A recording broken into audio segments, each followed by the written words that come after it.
to the zoning board meeting of December 18th. Call to order. In accordance with the Open Public Meetings Act, NJSA 10-4-10, and the regulations governing remote meetings, NJAC 539-1.5, I hereby announce that adequate notice and electronic notice of this meeting was provided in a notice dated January 14th, 2023, that was sent to the Asbury Park Press, Two River Times, posted on the bulletin board and on the main access door to Town Hall, filed in the clerk's office, and posted on the township's website, www.homedaletownship.com. Roll call. Mr. Burkle? Mr. Burkle is absent. Ms. Campus? Here. Ms. Gerhart? Here. Mr. Giampolo? Here. Mr. Luciani? Here. Mr. Marzocca? Here. Mr. Afanatopoulos? Here. Mr. Hutchinson? Mr. Hutchinson is absent. Mr. Frigiola? Mr. Frigiola is absent. Okay, stand for the Pledge of Allegiance and remain standing for a moment of silence for our military and police and first responders. Pledge allegiance to the flag of the United States of America, and to the republic for which it stands, one nation, under God, indivisible, with liberty and justice for all.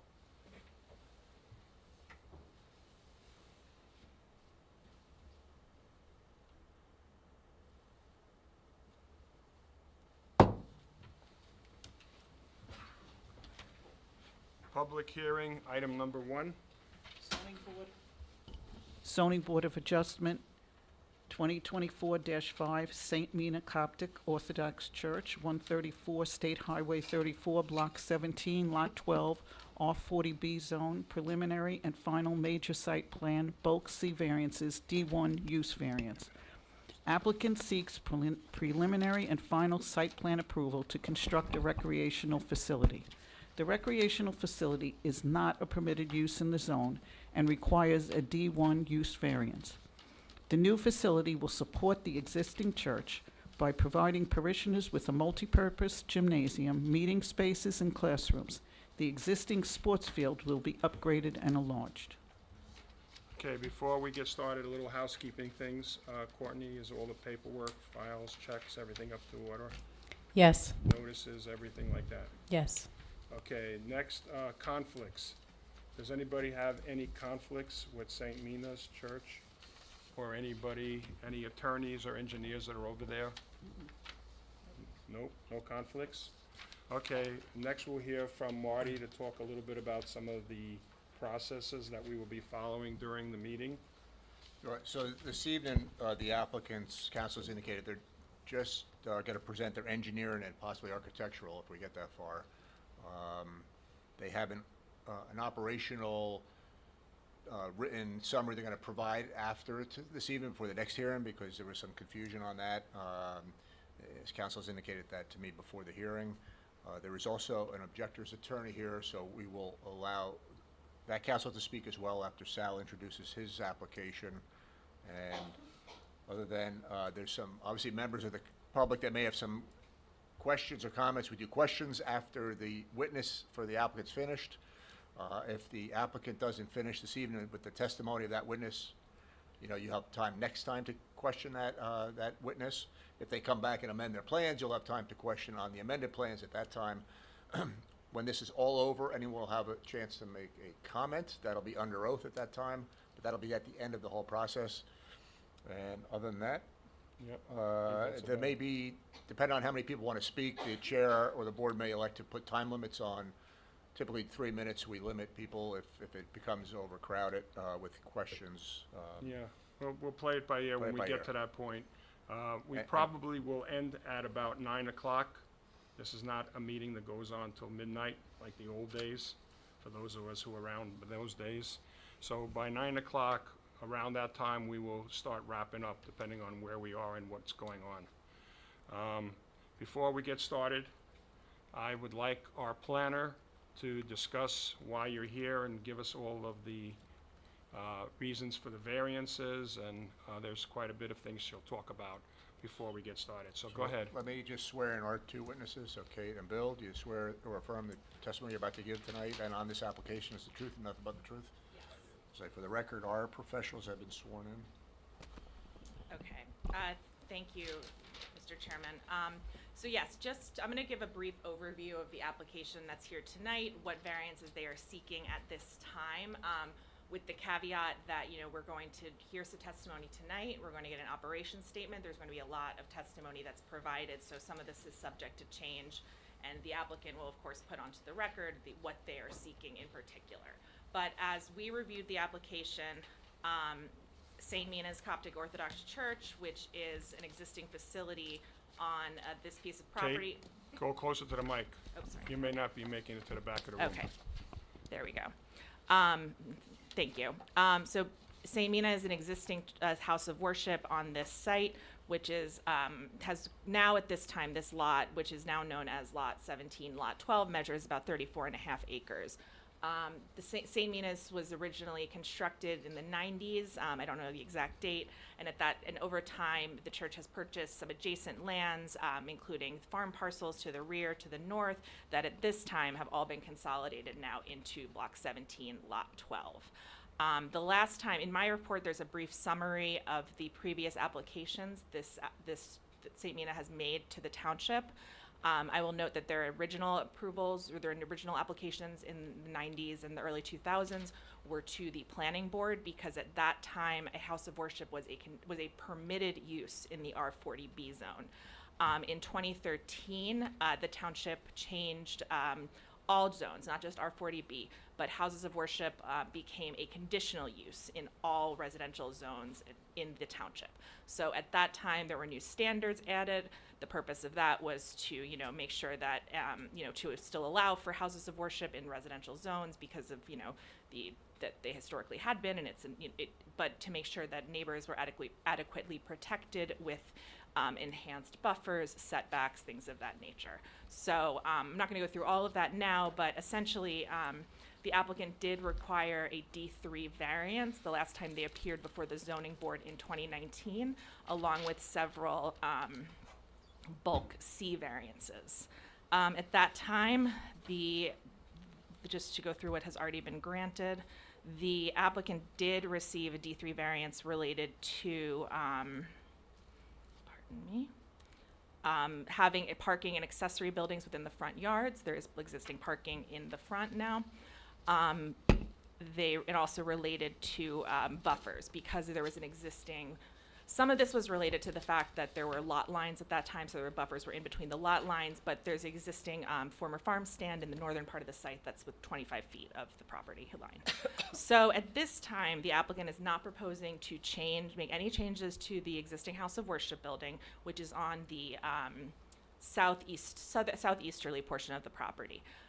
In that area, there are some wetlands. There were some wetlands with the time it was initially approved. There is now a 300-foot stream buffer in the vicinity, which I believe this was built before that stream was a Category 1, so that didn't apply at that time. But of course, that 300-foot stream buffer is applicable to the southern portion of the property. So for those reasons, and the applicant will put more on the record, they are proposing to construct a 65,000 approximately square foot recreation building on the northern portion of the property. That would be about 50,000 square foot footprint, and then it has second floor mezzanine area, and that's going to, they include some classrooms, a gymnasium, et cetera. And then there is also proposed is a approximately 1 acre turf soccer field to the northeast, or excuse me, to the east of that building. So that's all on the same lot, which is lot 17, block 17, lot 12. So the applicant came in requesting they requested a D1 use variance. And again, we'll get more testimony on the record here, because while the house of worship is a conditional use, this as a recreation building is the way that the application was presented was that it was rising to the level of a second principal use on the site. So I'll ask the applicant to put testimony on for that, and we will go through the proofs as needed. I think later on in the process it would be more helpful.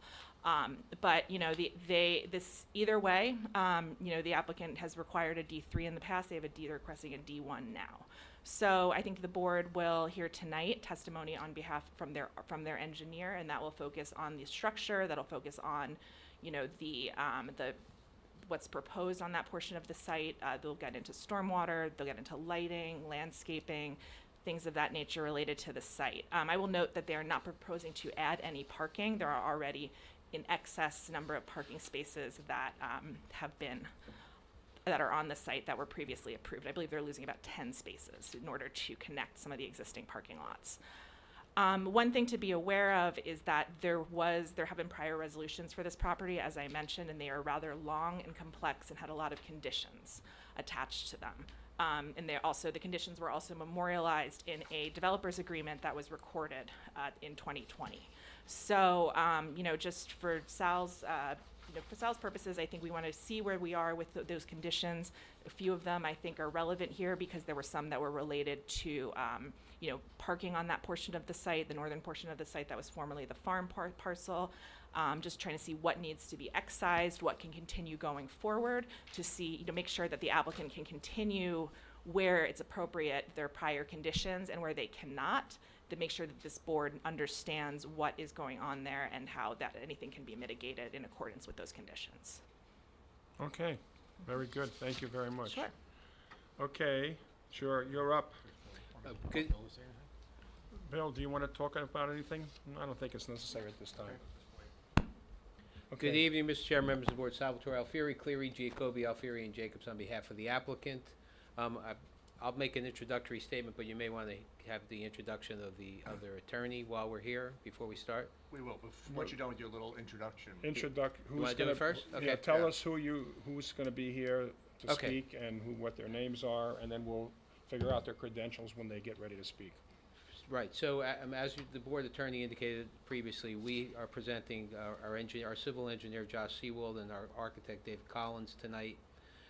We will, between now and the next meeting, whenever that is, submit a formal detailed written operations statement, because I know members of the public have interest and the board professionals have questions about exactly what's gonna happen, when it's gonna happen, how many people will be on site, et cetera. And we're putting that together in more detail.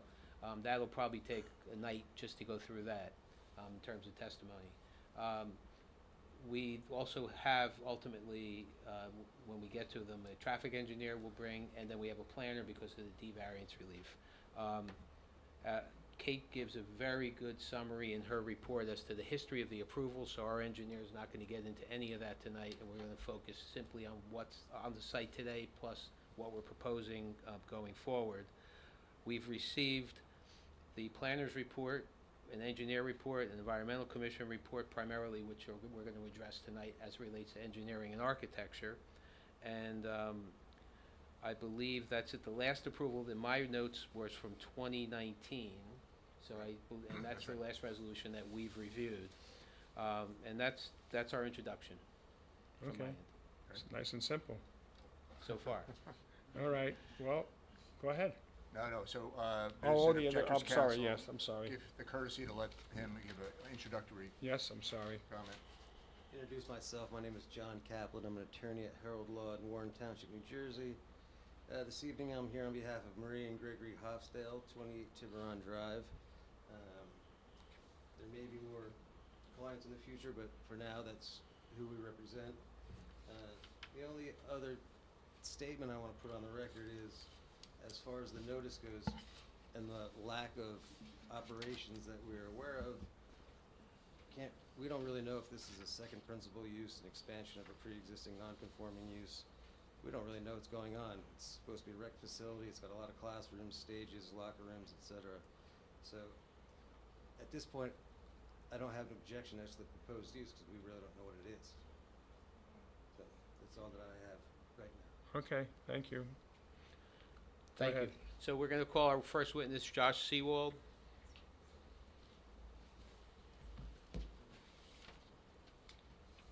Credentials. Let's swear him in first. You swear or affirm the testimony you're about to give this evening is the truth and nothing but the truth? I do. Okay. Just spell your name for the record.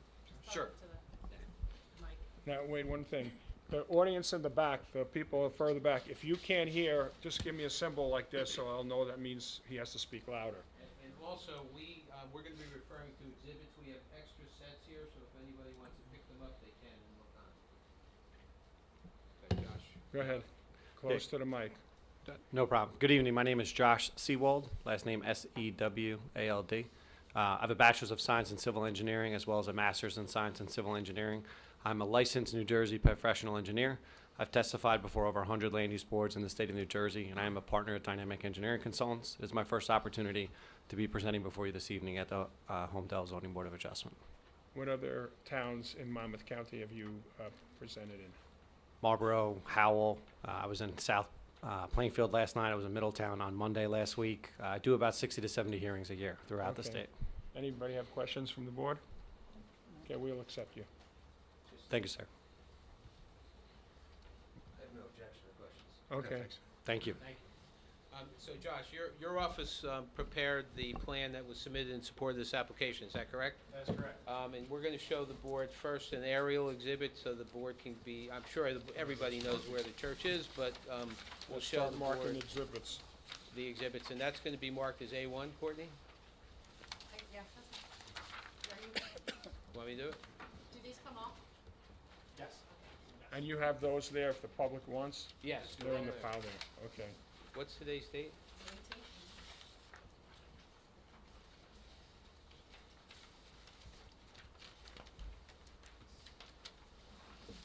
The one who's showing there? Okay, I guess you'll sit. Yeah, separate. Just one more thing. Sure. There may be questions from our board members or our professionals during your presentation. Mhm. So don't feel that we're interrupting you, which we are. Please ask me but questions. We want to, sometimes it's easier to remember to ask the questions while you're talking about something. If it's something you're going to cover, just say, I'll get to that. And No then problem. we'll wait. Yeah, appreciate the heads up, Mr. Chairman. Yeah. Thank you. I'm just also on that note, Josh, I would also, I know that Sal said that you will not be giving testimony on the prior approvals, which I think is fine. I think, I can address that. But if the board has any specific questions about anything that was mentioned for prior approvals, if I feel free to ask, I would say, because, I wasn't here then, Bill wasn't here then, Dimitri and Marty were, but the rest of us weren't. Only so. the two of us were. Gotcha. So the first exhibit, Exhibit A1, this is an aerial map exhibit just to discuss the existing site conditions on the property. North is to the top of the plan, bottom of the page is to the south.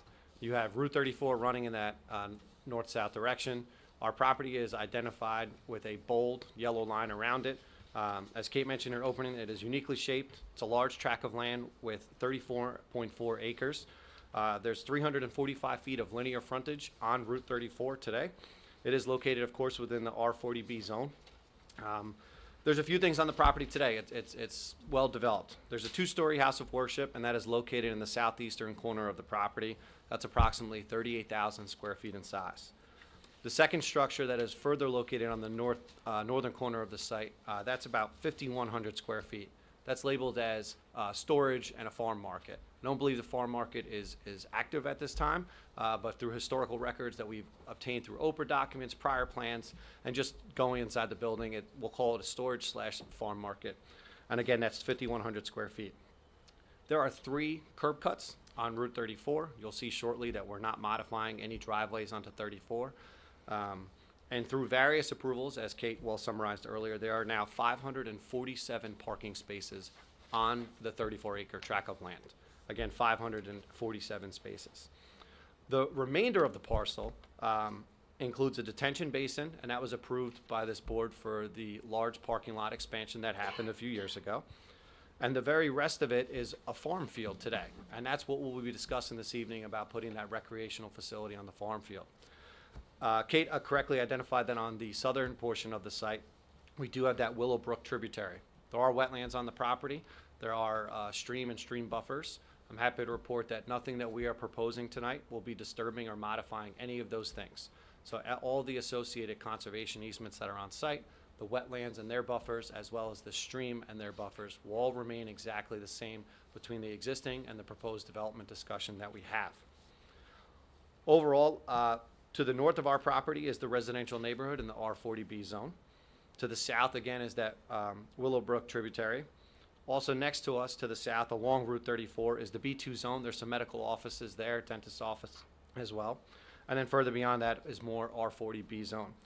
To the east of us, of course, is Route 34, And then across the street is R40 and again R40A and R40B. And to the west is more residential.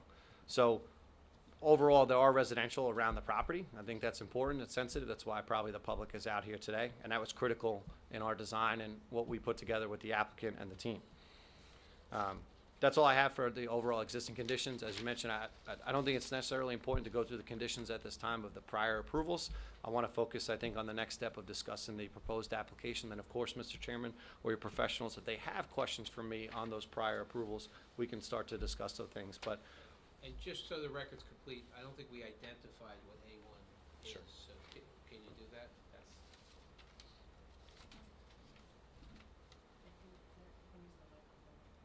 You're gonna have to take, yeah. it is entitled Aerial Map Exhibit, prepared by my firm Dynamic Engineering, and it is today's date. It is also referenced in the record civil drawing set. All we did for presentation purpose, though, was add the zone lines for color so that they would pop. So you can see the yellow property, the 200-foot property owners list around it, and then the light blue lines that you see are all the different zones from your zoning map. Okay. Another large issue that we will talk about now is the letter that the engineer wrote to you guys. I don't want to spend time going over that entire letter. Did the engineer speak to you before the meeting? You did, sir, yes. So what we'll probably do when we get to that point is let us know if there are any things on the letter that you have on there that you can't do or will do at a future time, and then we don't have to spend an hour doing that whole letter. I think it's a great idea, Mr. Chairman. Thank you. I just have one quick question. Is there one or more existing septic fields on the property, and if so, where are they? There is one existing septic field. You'll hear shortly that there will be proposing a second Okay. separate. But there's only one right now? That is correct. Okay. So the other one was abandoned or removed? We'll jump right ahead. Into it, Yeah, but I'm we're not going to jumping. reference the exhibit because I haven't qualified. Okay, that as we'll talk evidence. about it later. So, Go ahead. Thank you, Mr. But good question. I have Yes. something. So, I have a question. Go ahead. This will Okay, be, sorry, You yes. mentioned that you don't want to go over any or reference any of the prior approvals at this point. Does this application going to affect any of those approvals? And I'm concerned about any conditions to those approvals. I will step in and answer that. It's not that they don't want to talk about it, it's just I think they just don't want to, I think as it comes up, That's we'll when it'll be reference it. discussed. We'll We reference know it. there's some conditions that need to be adjusted. Yes. We just didn't want to go through Them now. the whole detail of the history. We'll Right. deal with what we need to, and then, of course, whatever you need us to do, we will. Okay. As That's my correct. mind thinks of things What? from back then. Yeah. It So- was a very thorough resolution, so we have that going for So us. Josh, we're going, we're Thanks, marking A2. Can you identify what A2 is, please? It is our site plan rendering prepared by my firm Dynamic Engineering. It is today's date, same orientation as Exhibit A1, however, it is zoomed in and colored for tonight's presentation purposes. The two sheets that you can reference in the record civil drawings are the site plan, and then it is overlaid onto the landscape plan. So on the right side of the sheet, you'll see all the zoning notes that come from the site plan. Okay, you'll see the aerial is brought in as well underneath the drawing, so you can see the existing improvements that are out there today. Everything that you see that is kind of bolded and pops on the rendering, that is everything that we're proposing, that we'll be discussing. In addition to the site plan improvements, the building and the soccer field that we'll be going over, any green circles that you see on the plan, those are the landscaping. So site plan, landscape plan, overlaid, and then put onto the aerial, so you could truly have an idea of what this could look like should the board approve it at its current position. Want to sit or stand? Yeah. That way if anyone has questions.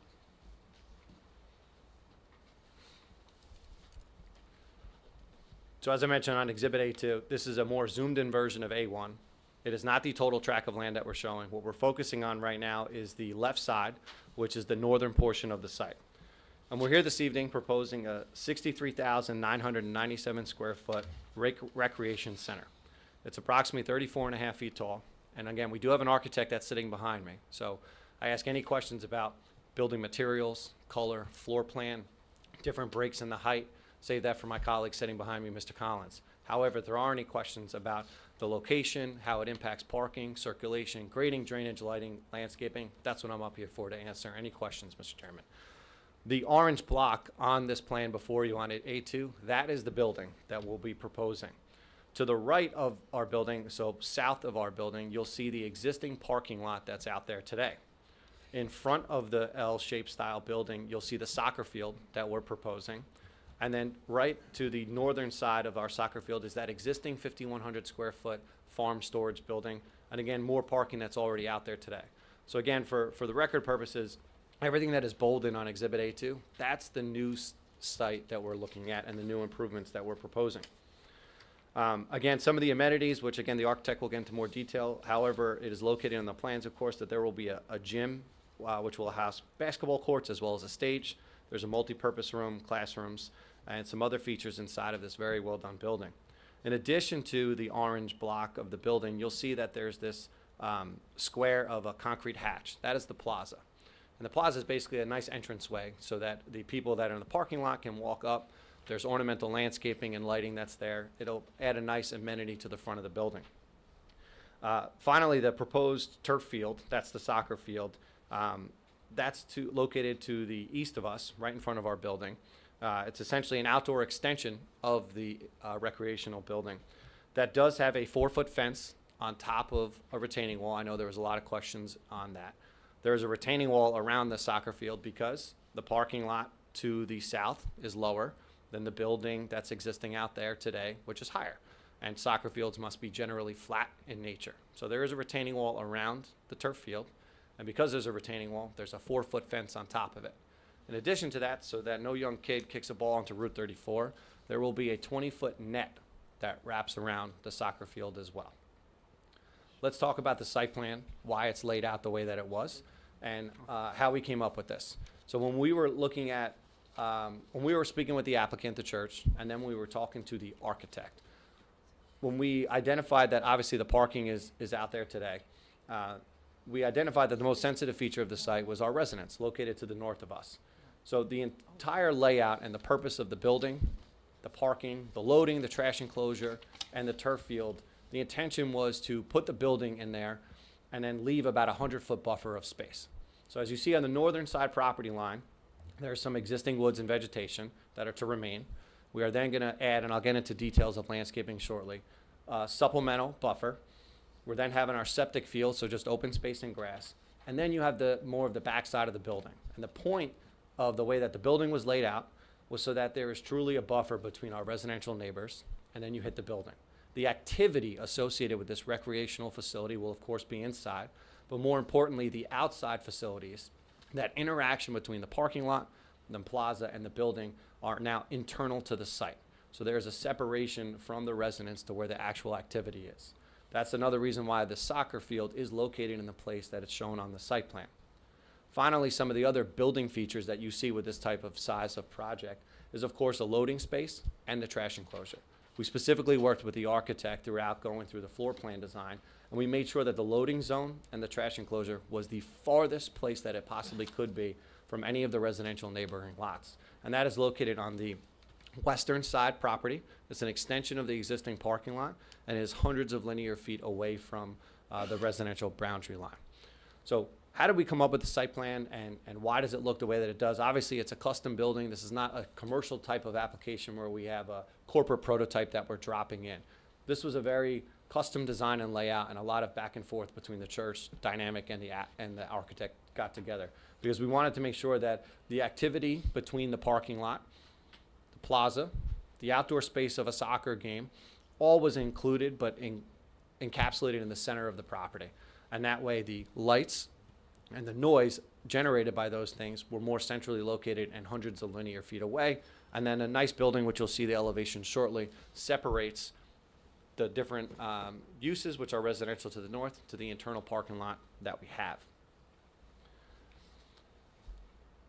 Grading and drainage, I'm sure you guys have been to the site, driven past it. It's substantial. There's a lot of topo across the property. Overall, the property is, again, 34 acres in size. We are only disturbing 6 acres of this property. So less than 20% is going to be redeveloped with the application that we're proposing. We talked about some of the retaining wall around the soccer field. And in order to accommodate the increase in impervious coverage with, of course, the building, the soccer field counts not against our impervious coverage. However, for stormwater management, we must model it. And we wanted to put on the record, of course, that we do have 2 above-ground basins located on the western side property line. That's the light gray color that you see on the rendering, Exhibit A2 that's before you. And of course, those basins comply with all 4 prongs of the current stormwater management rules. That includes green, so, go ahead, Mr. Chairman. When you're talking about structures, I think you have to point them out so the public can see too, rather than just say it. Not a problem. Why don't you start with the refuse area and then Yeah, work those your are way. important things. Absolutely. Wait, you might need to take your mic in your hand, Sure. or at least I'll the go up one to off board, the that's desk. okay.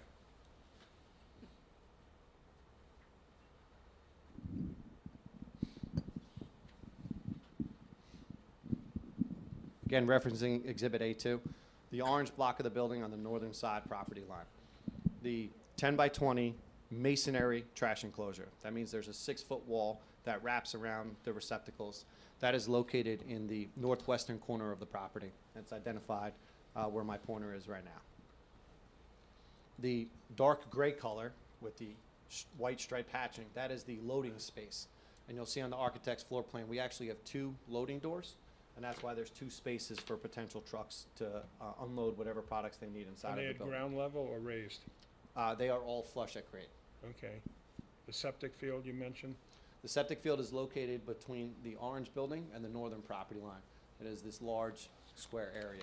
Again, this is, just to add, Mr. Chairman, to the septic, this is not a traditional 2,000 gallon per day residential style septic facility.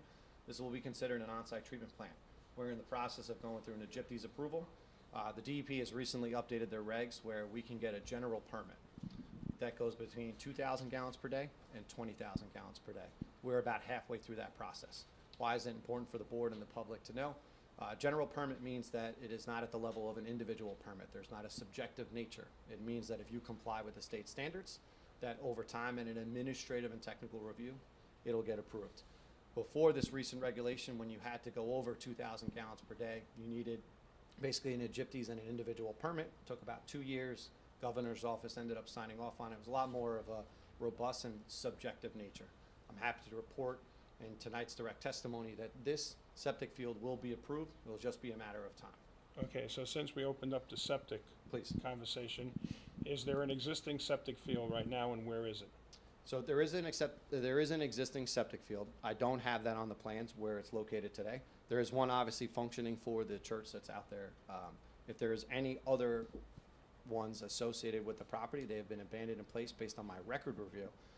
We have done testing for the new septic facility, but nothing has been installed. at Okay, this when you say the word abandoned, does that mean that they've been properly filled and covered, or they're still available to be used? I'm not sure if they're still available to be used. And Okay. even if they were, sir, I would not propose to do it because of the age of it and regulations have changed. So that, put that on the list to find out more about that for another meeting. Not a problem. So will the new septic field that you're proposing handle the church building and the recreation, or just the recreation? Just the recreation. So the church will have its own system, And it's existing and out there today and operating and functioning. and that's okay and that's allowed? That's correct. Okay. Continue. Does the board have any question, you can jump in. The other, and we'll find, before we come back, we'll show you where the existing septic for the church is, just so you see where it is in context. You also referred to the stormwater management basins. Just point those out too. Certainly, and that's this polygon shape. It's the light green color that's located in the western corner. It is between our building, and it's where the existing farm field is today. Yes, ma'am. You mentioned there is an existing septic field servicing the church, and now you're putting in something different, an on-site treatment plan for this recreation building. Is that because of the volume that's projected for that building? That's correct. So in New Jersey, we have a threshold of 2,000 gallons per day. Residential, commercial, industrial, doesn't matter. That limit, if you are under it, you go to the county and local building department. If it is over 2,000 gallons, you need state approvals. And there's 3. You start this process, you get what's also called an EGIPTES, NJPDES, as well as the final TWA approval. It's basically a review of the soil conditions, the flows that are coming out of the building. Of course, there will be a reserve field. And basically, in layman's terms, it's a septic field on steroids. We call it an on-site treatment plant because there's multiple stages of treatment before it goes into the ground. Why? Because it's a higher flow. A lower flow may only need a small square footage of area, and the soil media that you install will clean it. Because it's a higher flow, we're required to have more robust septic facilities. and that's what's being proposed on the property. Can I ask, what is the basis of the amount of people for you to have made a more robust septic system? You had to have an idea of how many people are going to use this recreational building. Very good question. So the septic code is different than zoning code, and it's Okay. different also from parking and traffic and ITE code. So we knew right out the gate, as the engineer of record, a building of this size could not justify 2,000 gallons per day. It has gym space, it has classroom space, so taking the most conservative approach based on square footage, not necessarily always how many people can fit from a building occupancy standpoint, that's what the DEP calculates. Because the DEP doesn't look at necessarily brands, they look at use codes. So they say every commercial facility is a amount of gallons per day divided by a square footage. Now, there's a table in the septic code that adds bathrooms, showers, and some other features too to jack up the gallons per day per square footage. So we are in the process, we're about halfway through. We've had our pre-app with NJDEP. The county plan has been a part of it. They have accepted our flow rate because it's between that 2,000 and 20,000. What they're in the process of doing is reviewing our robust septic drawing. So they're looking at the different stages of treatment right now, and they're looking at the flows and the area that we've set aside. And Josh, just by way of example, my recollection is that an office building was always 16,000 square feet was the threshold, and if it was over that, it would be 2,000 Very good, gallons a day. Sal. So, just to give an example, so if you had a 20,000 square foot office building, you could not use a conventional septic system. That's correct. So we knew, just when working with the applicant and the architect, at a 60,000 square foot approximate building, I knew I was gonna need an on-site treatment plant. And before we actually even did detailed designs of the building and the field, we did septic testing first. We have a robust amount of soil testing out there, and we were laying out the field first and then back calculating in approximately how many gallons per day that could fit on the property. And then we worked with the architect on the building and other things. Okay, a very important question, which I'm sure will get asked, is how did you pick that location? For the septic or the Yeah, building? for the septic. Good question. So the southern side of the property is encumbered by environmental features, wetlands, 300-foot category 1 buffer, and other items. There's also a detention basin located for the previous expansion of the parking lot. The second lowest portion of the site is on the western side. Stormwater wants to be there. I can pump sanitary upstream, but I can't do What that. do you mean with stormwater? Who said that? You guys said that, or the county said to put it there? Topo tells us that. Oh. So the lower part of the site is on the western side, and that's where stormwater has to go. So what we look at then is essentially the last piece of real estate, which is next to our building. You don't want it too far, and you want, because it's a multiple dosing system, it needs to be close to the power of the building. So it's always gonna be around the building, but you want it a decent distance from your stormwater facilities. It can't be near the wetlands, which are in the pocket between the church and the existing parking lot. It can't be near my existing stormwater facility, and it can't be on the southern side because of the environmental features. So I was really left with very limited amount of area. Additionally, Mr. Chairman, there are better soils on this side of the site compared to the southern side, and that makes sense because that's where my wetlands are and my environmental streams. Okay. So therefore, you're limited in the size of the septic area, and that causes you to have to do more processing than if you had more land available? No. So the soil type changes the bed, but it doesn't change the processes. The second we go over 2,000 gallons per day, sir, I have to do those processes. Whether it's 2,100 or 19,999, I have to put in this plant that has multiple tanks. The size of the field is generated based off of how many gallons are coming out of the building. Okay, so what you're saying is that the amount of land you have left there is enough to take care of what you expect to, what you expect to produce in terms of fluid coming out. And then some. There's a very large factor of safety on it and a reserve field after it as well, because septic fields don't last forever. Yes, ma'am. Is this septic treatment plant that you're proposing new, experimental, or is it existing someplace else that we know that it works? Oh, they're all over the state of New Jersey, ma'am. Any project that's over 2,000 gallons has this type of on-site treatment plant. Okay, keep going. And Certainly. just so you know, public will not speak till the end of his testimony and ask questions. The board will interact, but the public has to wait till the end. From a stormwater standpoint, again, the two basins that we have proposed located on the western side of the building, that meets all four prongs of stormwater today: quantity, quality, groundwater recharge, and green infrastructure. I'm sure the board is very familiar that in 2023, they added the future projected runoff rates for the year 2100. We comply with that as well.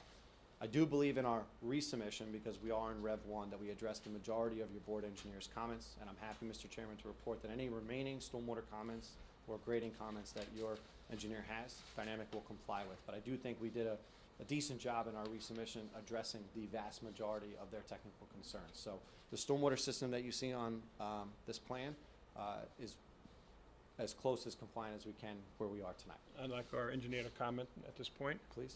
Yeah, Mr. Seawald, where is the discharge from the basin?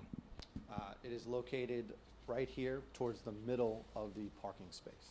And where is the receiving waterways? There is an existing swale. We actually had Freehold Soil Conservation District on the property today, analyzing the swale from our discharge point, and then eventually it makes its way into the wetlands, and then it makes its way towards that, the Willow Brook that's there on the southern property line. And is Freehold Soils going to make you demonstrate that it's stable from the discharge point to the receiving waterway? They have. When we updated the stormwater report, after we talked about the third prong of groundwater recharge, they made us put in the stabilized grass waterway calculations, and we showed that we had to comply with each one. They just wanted a field visit to make sure that it's actually a swale and not just open field. Freehold Soil wants to make sure that if you're discharging to an open field, that the water has somewhere defined to go, and the flow rate is low enough that you're not eroding and creating sediment downstream. So we don't have the SCD permit yet. Of course, that would be a condition of any approval. But literally, they were on the property today with us.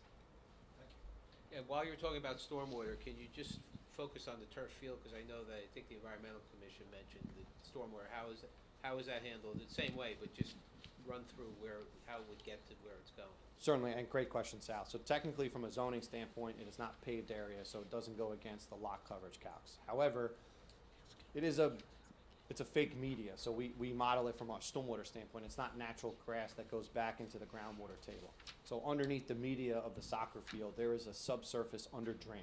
And then we show in our drainage plan that we have two inlets that we're tying into, and then those inlets wrap around the building and then discharge into our above-ground stormwater management facility.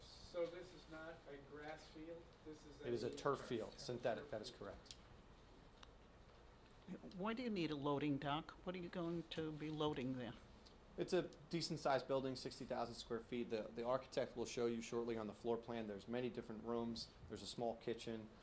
There will be some type of deliveries coming to this building. And the ordinance requires a loading dock, too. That is so correct. it's not- we may not need that elaborate a loading dock, but when we give you the statement of operations, that may or may not get tweaked some.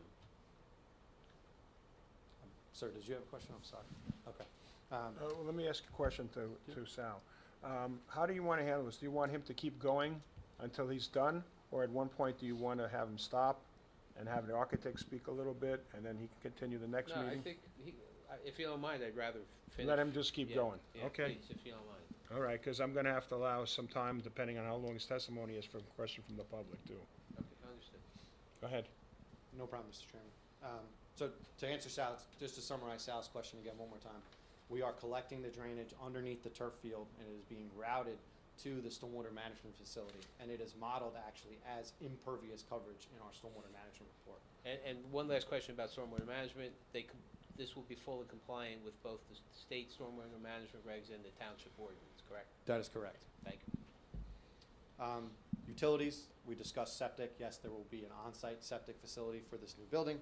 There will be a brand-new 4-inch domestic and 6-inch fire main that comes from Route 34 to service the building.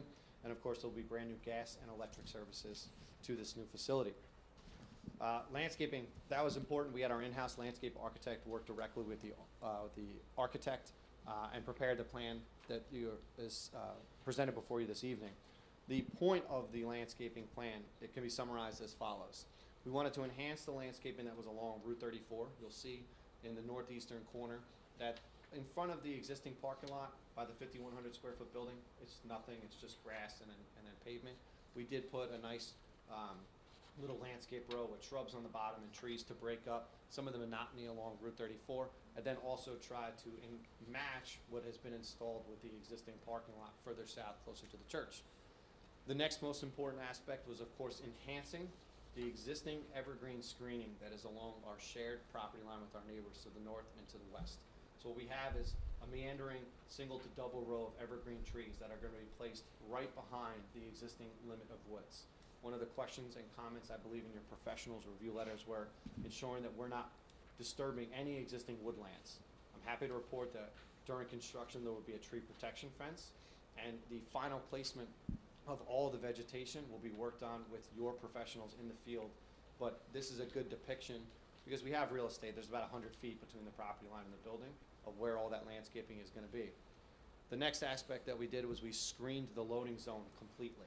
So if you were standing on the western basin area or further south, it would be completely blocked with vegetation and trees. And finally, of course, we screened the trash enclosure. It already had a 6-foot masonry wall, but just for aesthetic purposes, we put some nice landscaping around it. Just to read into the record to show that we did prepare a substantial landscaping plan, we do have 6 shade trees, 7 ornamental trees, 189 evergreen trees, and again, those are the ones along the northern and western property line. 98 evergreen shrubs, 197 deciduous shrubs, and then hundreds and hundreds of other small low-lying plantings, perennials, and grasses, but I won't count that from a buffering standpoint. That's just for aesthetic purposes. What caliber are the large trees and evergreens that you plan to plant? Good question. They generally range, but usually looking at between 6 and 8 feet at initial installation. Okay. Yes, ma'am. Hey, I had gone to a presentation of the township about stormwater. They had done a stormwater study. Have you seen that to see that any of the problems we know that exist here in the town already will not be exacerbated or create a new problem for us? I can Are you aware of that report that came? We had a study we paid. Kate, are you familiar with that we had that stormwater? Yes, I know what you're talking about. I'm not intimately familiar with it. But should they take a look at that and review that in reference to this application? Because I know there was a lot of things that were approved that have created problems in the township with flooding that we never would have thought would have caused that problem. I will. Let me. Yeah, please let Bill, and then I'll add. Basically, goes back in history, and I did a lot of reviews for the township when I was at my former employer, T&M Associates. They addressed what happened was everybody's putting basins out there. They're going from farm field to subdivisions. They're matching the peaks, but the problem is a basin has a long peak. Now there's what he referenced was flow reductions. You have to reduce the different storms by a certain amount in order to account for that timing, so that we don't have all these peaks from certain subdivisions mounting up and creating and flooding out roads where we thought it shouldn't be a problem, all these basins, but they created the problem, made it much worse. Now the regulations have seen that. It goes back to changes in the 90s, the 2000s, and the most recent ones where now we have to design for the year 2100. So do you feel confident that this will not create that same situation, that a basin that's there that can accept stormwater will be able to accept additional stormwater from this site and not create a new problem for Homedale? Because the taxpayer gets stuck with that bill. Absolutely. No, it's discharging to the Willowbrook, and basically they're reducing the flows from what presently exists. And just to add on that, thank you, Bill. I agree with everything he just mentioned. From a layman's term, further standpoint, the DEP tells us you are now paving over with this building, parking lot, and other improvements. But what's out there today is a farm field. The farm field isn't generating a lot of stormwater. And the DEP tells us whatever that flow rate is of that farm field, we Right. need you to reduce it, Okay. regardless of how much you're putting on the property. Okay. So the new regs are robust. And in 2023, they went even a step further to the state of New Jersey. They said, listen, we have data of the current 100-year rainfall. But as everyone sees, rainfall intensities, they've been changing and increasing. They have set up basically a projection of what the rain will be in the year 2100. That's what Bill was getting into. And the basin is designed for that. So not only is this an infiltration basin, meaning that the water we're collecting, we're putting back into the ground so that you don't have downstream flooding. But we're also oversizing it for a storm that's going to be around for a much longer time that has not even happened yet. So I'm confident to let you know that finally, where our discharge point is going back towards the wetlands, which will further hold the water, and then it'll slow down and eventually make its way to the stream. So I'm incredibly confident that stormwater is one of the most robust regulations in the country that New Jersey has adopted, and this complies with their standards. Okay, thank you. Absolutely. Yeah, The Francine, just- existing stormwater basin you have, are they gonna be connected in any way, the two of them, or they're gonna remain separate? Remain separate, sir. Okay. Anybody else on the board have questions? I, Okay. I was just gonna say, just for Francine's point, is that I agree with Josh as well. Based on my understanding of this study, it was focused more on already developed areas of the Yes. township where the Yeah. stormwater systems have been failing, rather, and which is not this area is not particularly one of those, but because they have to meet those higher standards in this area, that the similar things, the idea is that similar things will not be happening in the future. That's what I'm concerned about, because I'm sure when they approved those things, they didn't know they were gonna be overusing those basins and creating a problem. And it's also, just technology has changed, the ability has changed what they can do on the site, and more importantly, what NJDEP has required Okay. has changed. Okay, So, good. yep. Okay, thank you, Kate. Okay, continue. Sure, and then the last component of my direct testimony before any questions you have, Mr. Chairman, is of course the lighting. I think that's a good prong for closing up the project. So we'll talk about the easy lighting that's on the project. You'll see when the architect comes up, again, this is not just a blank office building. This is not a cookie cutter commercial facility. It's a beautiful building, and some of the lighting that you'll see in our lighting plan has landscape lighting. We have pedestrian lighting along the sidewalks. Those look like the little ornamental bollards that are illuminating the walkway. And there's, of course, wall packs. The reason why there's all these different lights on the building, the landscape area, and the plaza area is to minimize how many area light poles that we have. And to give some quantities, we have 10 wall packs spread throughout the different facades of the building. And all the lights are LED, of course. We have 25 pedestrian lights. Those are approximately 3.5 feet tall. We then have landscaping lights. There's about 7 of those. They're, of course, in the ground, shining up at all the different trees and shrubs and plants that we provided for you. Let me ask you, you're talking about each one of these different things. Can you point as you talk where these different things are gonna be? Certainly. And they're across the whole development. Well, just when you talk about each one, kind of give us a vague idea where Not a they are. problem. So along the building facades, facing interior to the site, towards the plaza, towards all the different sidewalks, you have the 25 low-level pedestrian lights. Okay, That way, you don't have just an area light pole in the middle of a beautiful plaza. I'm good with that. There are 10 along the building facade wall packs. There are no wall packs on the western side wall, and there are no wall packs on the northern side wall. That's what I'm talking about, okay. No problem. Okay. Now we're getting to some locations. There is a wall pack next to our loading area, of course, so we can see on the back of the truck, but we have screened that with landscaping, as I mentioned a few moments ago. As you're talking about each one, also talk to us about the time it's gonna be on. Is it all night, a couple hours? Give us each one. So you talked about the walk lights. What's gonna be the time frame when they're working? We'll have to discuss that when we do operations testimony. Yeah, that'll be in our statement of operations. We'll have. Because that's an important thing to Understood. discuss. Agreed, Mr. Chairman. The landscape lights are all located in the front plaza area, spread throughout the different landscaping pods that we have. Again, those are at grade level looking up. We have 3 area light poles at 16 feet tall. Those area light poles are focused in here, in the modified parking area.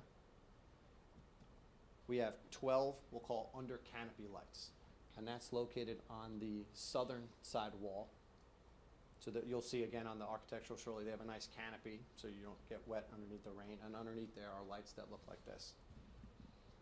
Finally, we do have 4 light poles around the turf field.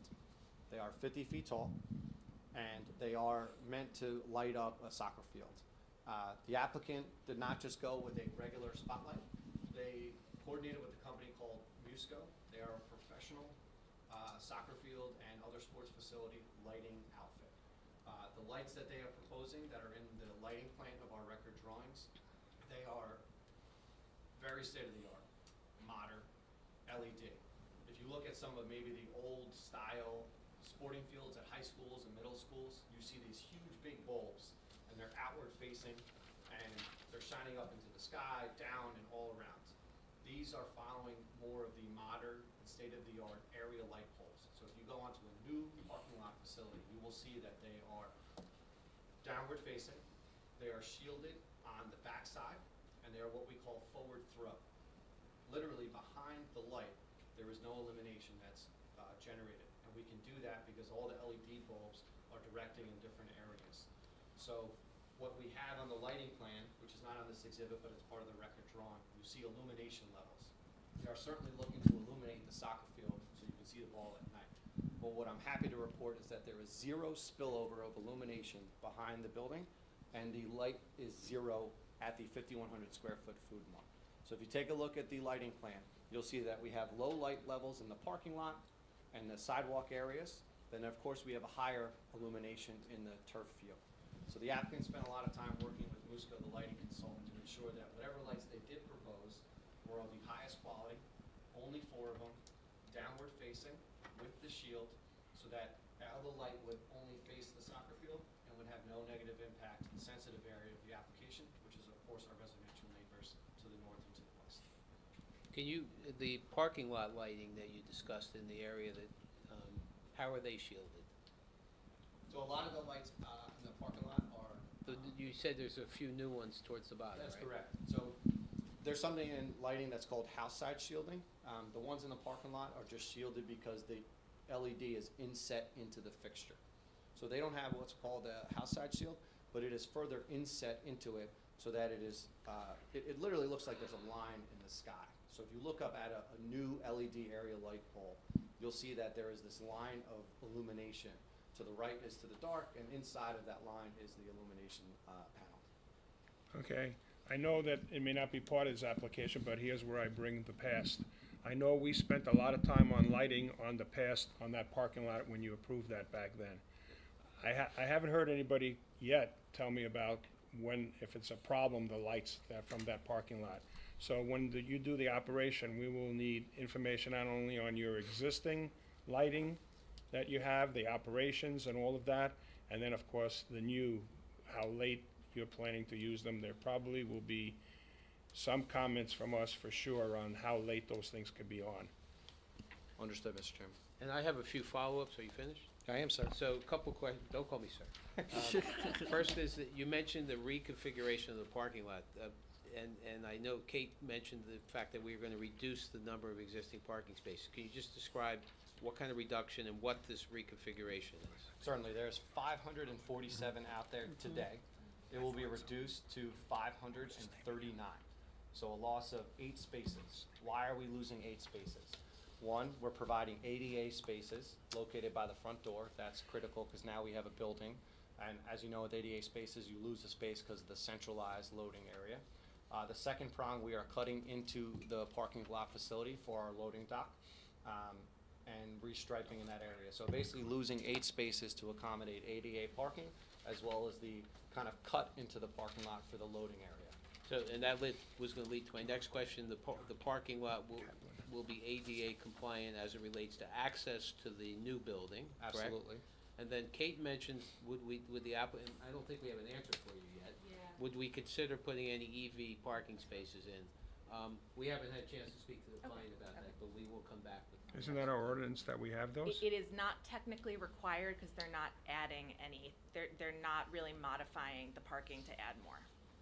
And that's how it's been interpreted by the state and the township. So, but I think that it's a good thing, especially when they have this many spaces. I think that, you know, because they're going to be doing some construction in that vicinity, I would recommend that they try to get at least a few in there.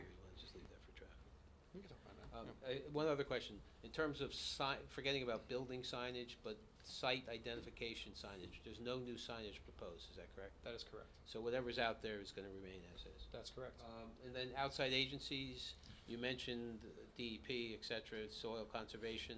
What about NJDOT? I'm happy to report that earlier this week we got our major access permit. So like I mentioned in my direct testimony, we are not modifying any of the geometry of the 3 driveways that are out there today.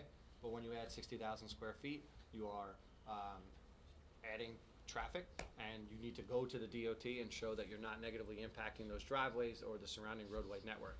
So we submitted a robust traffic impact study. It's of course with the board as well, and we submitted our DOT access permit with them, and we have that approval from the state of New Jersey. And we'll provide a copy of that report to the board and the board professionals. And there will be a Council. professional traffic engineer to Yes. speak on the future, so the Correct. public shouldn't be asking traffic questions tonight. That's correct. Thank And then you. one final question. You mentioned that you were gonna comply with Bill, the engineer's, landscaping and stormwater comments. Yes. But in terms of both Kate's report and the engineer's report, all of the engineering-related comments can be addressed by you as a condition of approval, is that correct? Yes, that's correct. Obviously, the items we can't comply with are the relief that we're seeking and The providing variances. testimony on. And there was obviously questions and clarifications from the professionals. I hope I touched on a few of them tonight. I think we'll continue to answer them as they have questions, but all technical related items to the plans we will comply with. And then finally, there was an environmental commission report dated October 8th. Yes.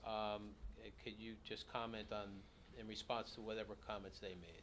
We do. So we can't say that we can comply, but it's important to really just provide the education that we are complying with the intent of their thoughts. Can you talk about each one of their comments and why you can't or will or whatever it is? We can, Mr. Chairman. The first one they talk about is impervious coverage as a concern of stormwater runoff, similar to your board member over here on the left. And they talk about the causing downstream flooding, watershed contamination, and aquifer replenishment. We are increasing impervious coverage on site. However, that is heavily regulated in the state of New Jersey. We will obtain a SED permit. I believe you heard from your board professionals that it complies with the state standards. I don't believe that we will be causing any downstream flooding. I don't believe that we will create any contamination, and I don't think that there's any negative of the aquifer replenishment. We are required to meet groundwater recharge standards. So anything that there's a deficit by putting a building over an area, we now need to take that extra volume and put it back into the ground. So I believe that we comply with the state standards, and we would point the Environmental Commission to our stormwater report. The second, proximity to Willow Brook. Yes, correct, it is a Category 1 stream. It is the most regulated type of stream from an environmental standpoint. They have concerns about it just being on the property. Turf fields can be impacting it. We're happy to report that none of our proposal is impacting any aspect of the 300-foot Category 1 buffer. Nothing. We are the furthest point from the stream of that. We are hundreds of linear feet away from the first foot of the 300-foot Category 1 buffer. All of our 6 acres of disturbance is on the north side of the property. So in my professional opinion, we are not negatively impacting the Category 1 stream.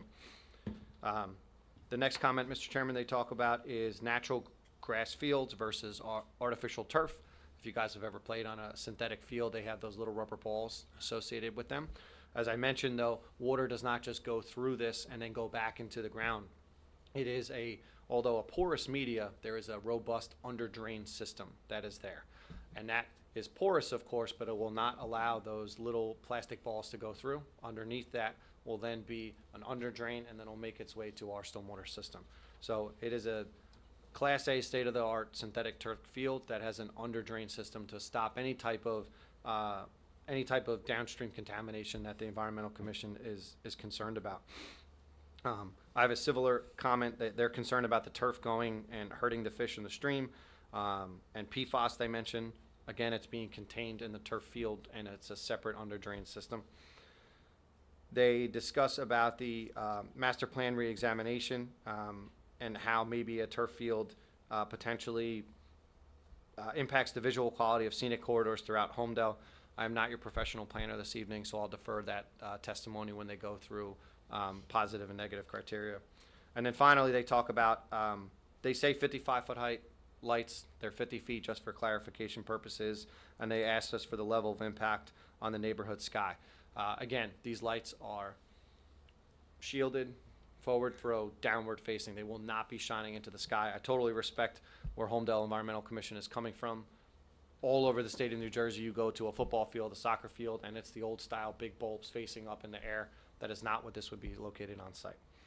So overall, it's not that we say that we can't comply with them. We think we are complying with their intent, and that our stormwater system is robust. Okay, so before we move on, I'm gonna ask my professionals to comment on the testimony you heard tonight before I open it up to the public. I would just like to make one, Sure. just one clarification. This is also for the board, but Hold on regarding, a second, they're chatting between themselves. Wait till after. just regarding the environmental commission's letter, The environmental commission's letter, just from a zoning perspective, it does state that 15% coverage is all that's permitted in this zone. That is not the case for houses of worship, which is what is on this lot. They are seeking a D variance, and as we talked about at our last meeting, and I'll say it again, there is no impervious standard for uses that are not permitted. However, for houses of worship, 28% is permitted, and they are proposed to be within that. So while the board can obviously take impervious surface, you can take it all into account in your review of this application and making sure that it meets stormwater standards and everything that's been discussed tonight. There is no actual C variance or a D3 variance not required for impervious coverage excessive. I'm Okay. sorry to question, but this building is not a house of worship.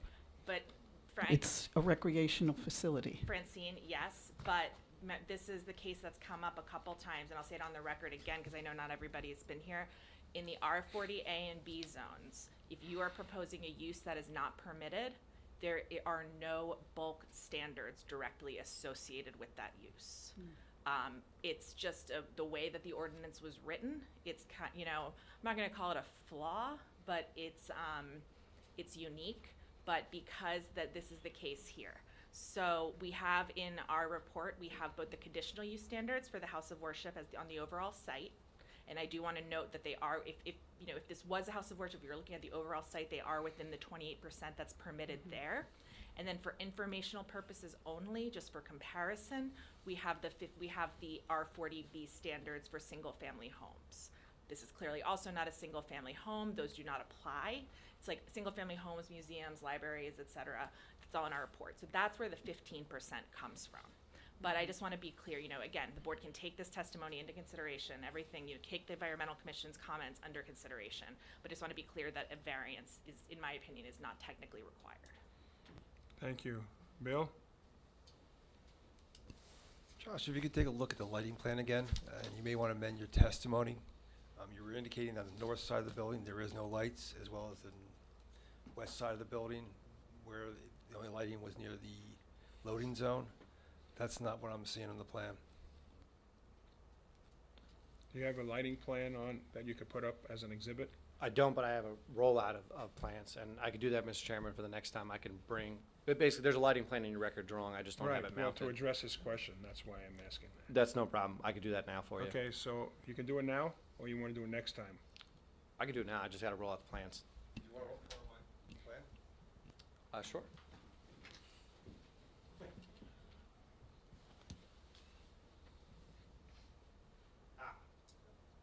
And very good question. There are wall pack lights on the western and the northern side wall, but that is for ADA and emergency access purposes. So we have no intention on keeping those on. Basically, and the architect will discuss shortly, due to the size of the building, you need emergency access exits, just like this building here. When you open up a door outside, you need a 5x5 concrete landing pad, and then there needs to be a light that shines on it. That could be on a sensor.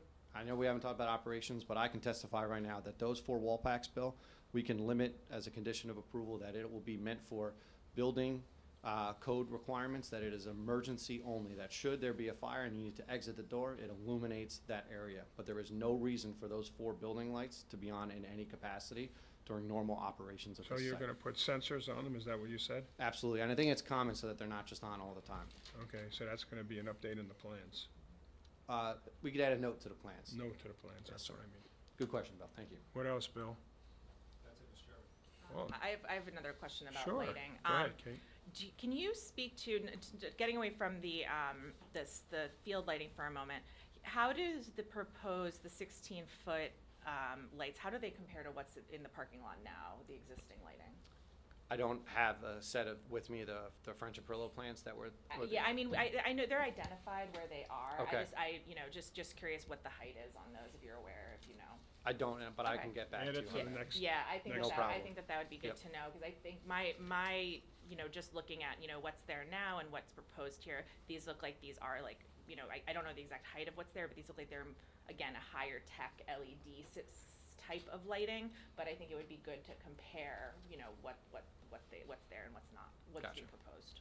I mean, you propose 4 lights for the soccer field at 50 foot high. That's correct. If you had more lights, would they be lower?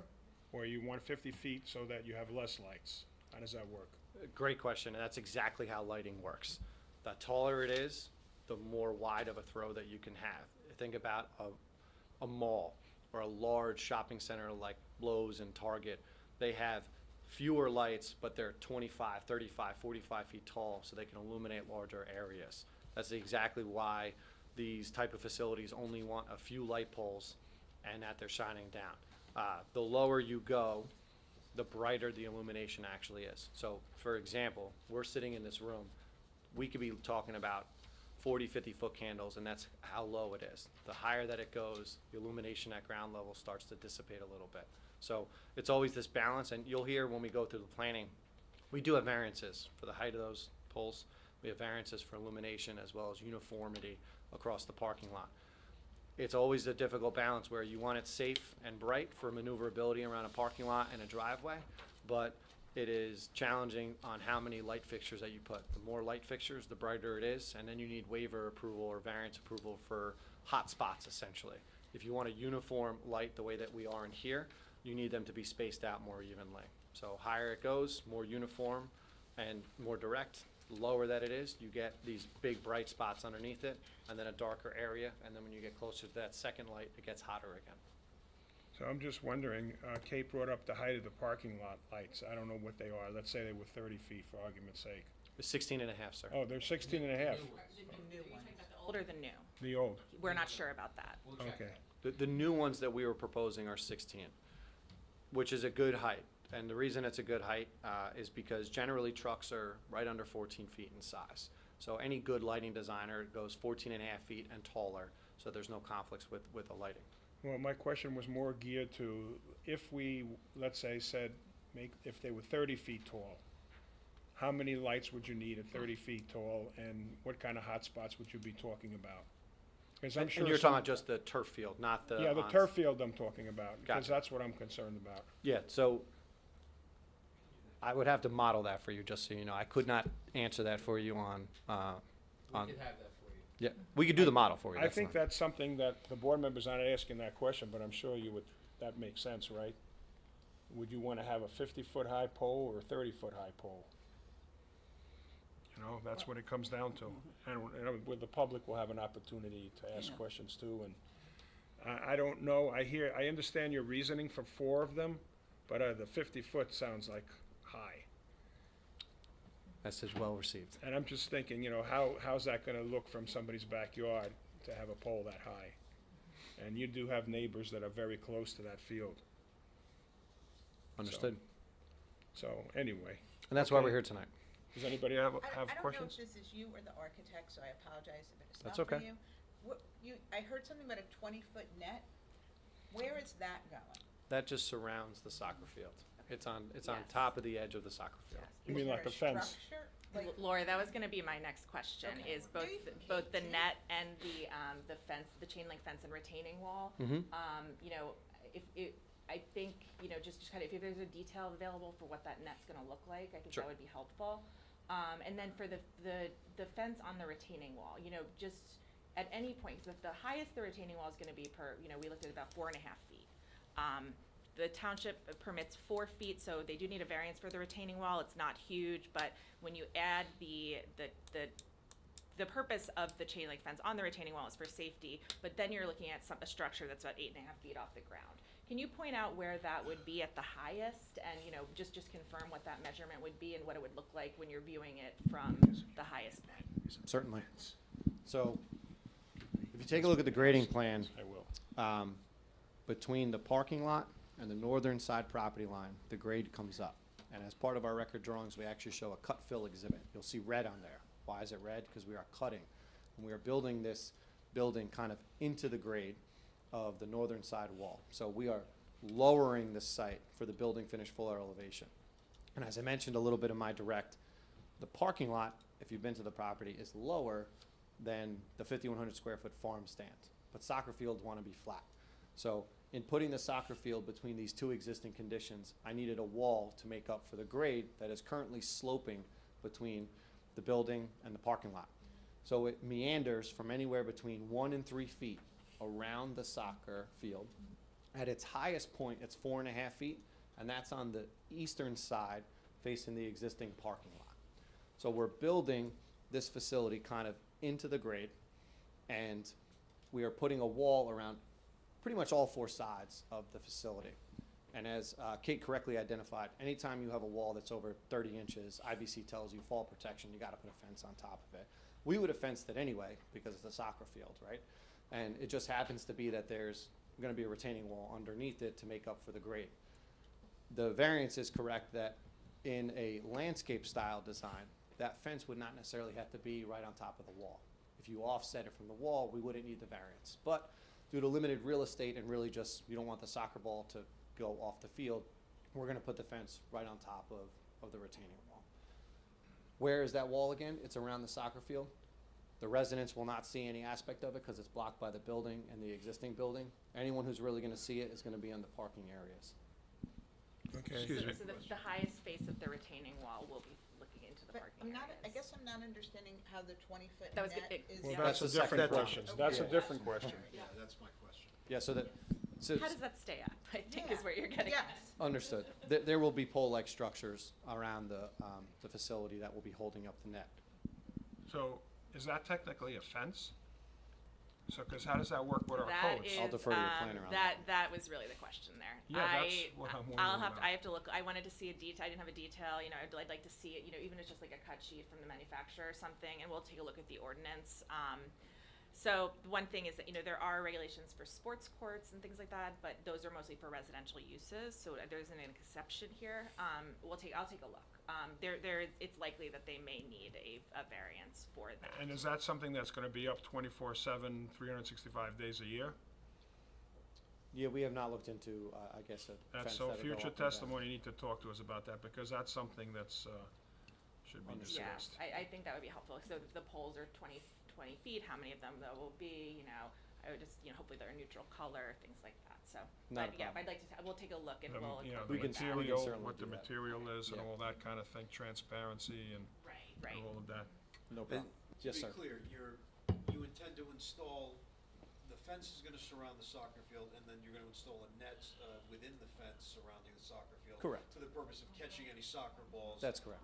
Rather than have the fence catch the soccer balls and it might damage the fence? Correct. That's the, okay. Correct. Plus it's higher, it's higher. The net is higher or the fence is higher? 20 feet. The net's higher. The net's That's higher. good, okay. Yeah. That's- 20 that's feet 20 versus high. 4.5. Correct. Yes. So the poles would have to be 20 feet. The issue is how many poles. That's correct. So there's gonna be something in the future, gonna bring us a plan showing us how it's gonna look, Cut sheet will. not a elevations problem. and things. Yeah. Yeah, I'd ask them to just submit, you know, the manufacturer will have a sample sheet that will have the details. And from that, we'll be able to, you know, tell, you know, how many poles they need, things like that. And also, more importantly, like, what the transparency will be. Is it possible to get a piece of that net so we can actually see what that would look like? I'll see what I can do for you, Mr. Chairman. Okay. I mean, if it's like a fishing net, that'll probably be almost invisible. But if it's like a, Yeah, you know, it's- tennis court net, you know, that's a different type of look. The point of it is that you will be able to see through most of it. It is truly meant to just stop it. Okay, And we'll have exhibit to show the board. Correct. In addition to the cut sheet. okay. All right, any other questions from our board? Yeah, I got a quickie, I hope it doesn't take long. Why are you doing a turf field versus a natural field there? Just due to maintenance, honestly. It's a Class A, modern, state-of-the-art facility. When you see the building shortly, you'll see it. It's a very high-end building, and they wanted it to be Class A facility. That's really why. Maintenance purposes, you don't have to cut the grass. It looks nice. You really just have to do the little black balls occasionally, and it's completely contained. So it's just a nice addition as an amenity.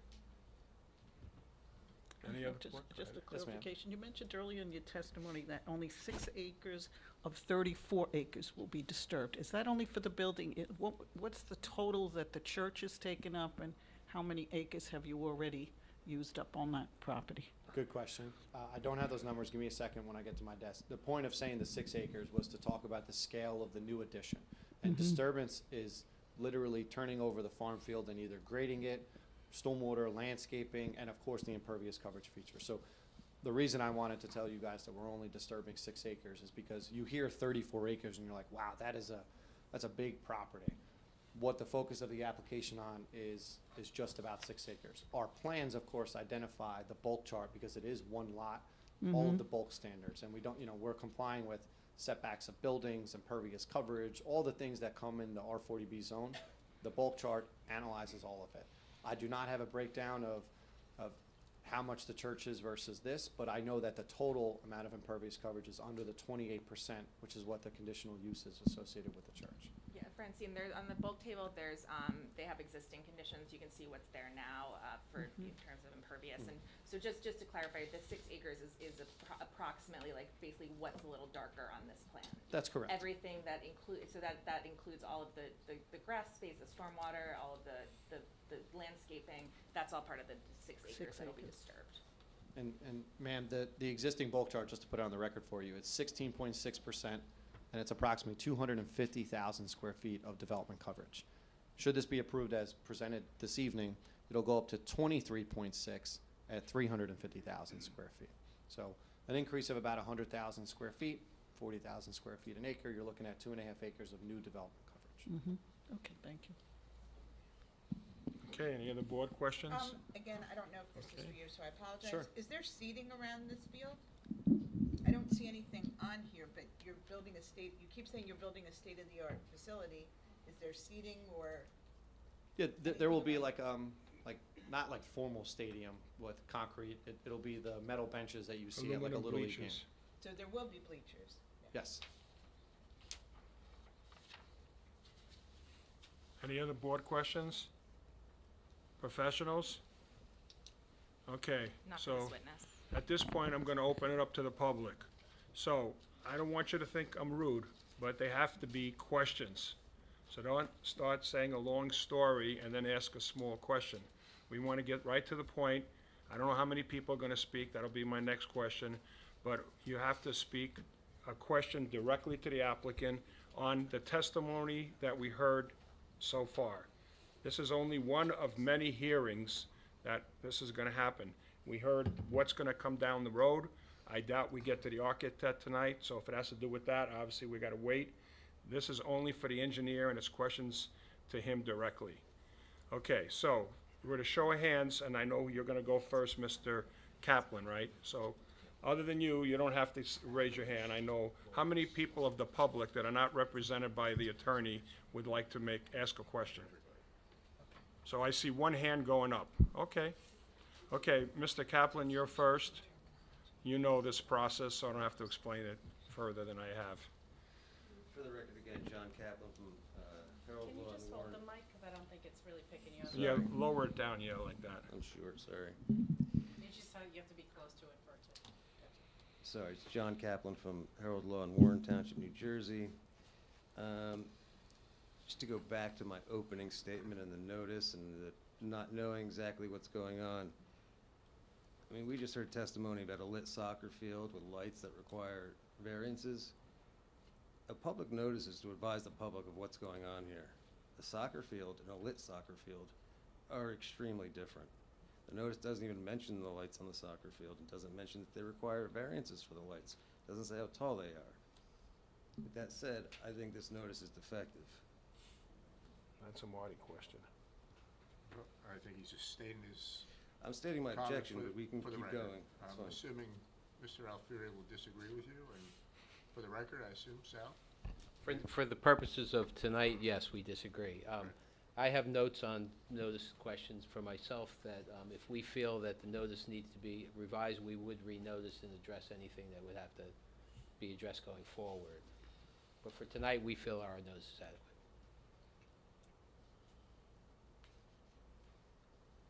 We agree. The burden's, obviously, that's their issue, so I- we're gonna let them proceed, and your objection's been noted. All right. So you prepared all the plans for this application, correct? That's correct. And you're familiar with the ordinance and the municipal land use law? Yes, sir. And you reviewed the prior resolutions for this development, correct? Correct.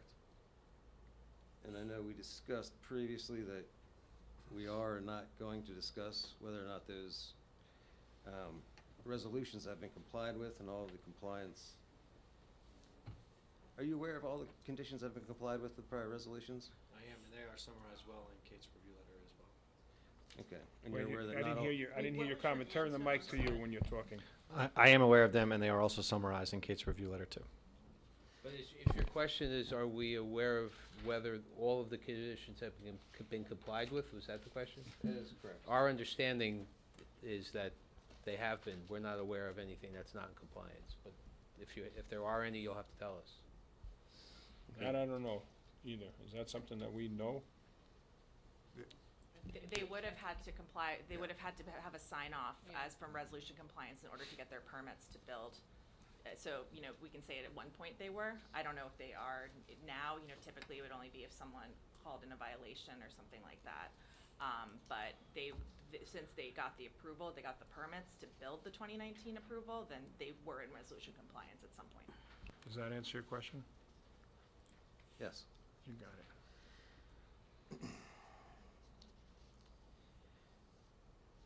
All right. Stating that the existing sports field is going to be upgraded and enlarged. We discussed the lights. Presently, what is the condition of the sports field? Based on my site investigation and the survey, it's a grass area with a couple of loose soccer nets that are there. That's just a couple loose soccer nets. Yep. Do you know the approximate size of it? I do not. I can get that for you from the survey if you need.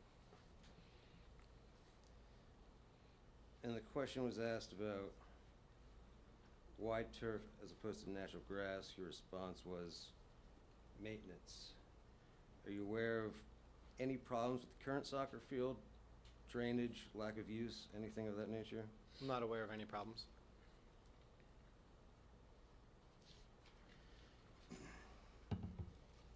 And you reviewed the title for this property, correct? The professional land surveyor reviewed the title of this property. So you could say for sure if all the easements are on the survey? No, I would say that we took the Alta survey and then we brought it onto the record civil drawings. But I did not review every page of the title report. But yes, the easements we are aware of and they are on the record set of civil drawings. And the environmental assessment report, did you prepare that? Can you reference the environmental assessment, the date? I don't have the report in front of me, but you submitted one. So the reason I asked it, Dynamic did not prepare what is called a Phase 1 environmental site assessment. I believe you're referring to the environmental impact statement. Correct. And yes, that we prepared the environmental impact statement And did you personally prepare it? under my supervision, yes. Did you walk this entire site? No, other staff has walked the entire site. And when you did the environmental impact report, did you focus at all on noise? We spoke about noise, yes. Does your environmental impact statement contemplate noise? I believe it addresses noise following the checklist of the Holmdel zoning ordinance, yes. Now, with regard to noise, you stated that you're increasing the buffer along the northern property line, correct? I don't believe I said I was increasing. I said that we have about 100-foot buffer between the building and the property line. From an increase standpoint, there is an existing building and parking lot that's about 24 feet. That is in the prior resolutions. It's well documented in Kate's review letter. My comment was that in placing the building, we were increasing that existing nonconformity from 24 feet to about 100. And what is between the existing building and the proposed building? The existing building, the 5,100 square foot, Correct. and then approximately the 60,000 square foot. Correct. It's grass area and then also some pavement area, storage facilities. We're not there's nothing new proposed between our building and the existing building. And when you say storage facility, can you describe that storage facility? It's just got bulk products that are inside of it, Is it a building? in the building, In the existing building you're using for storage? yes.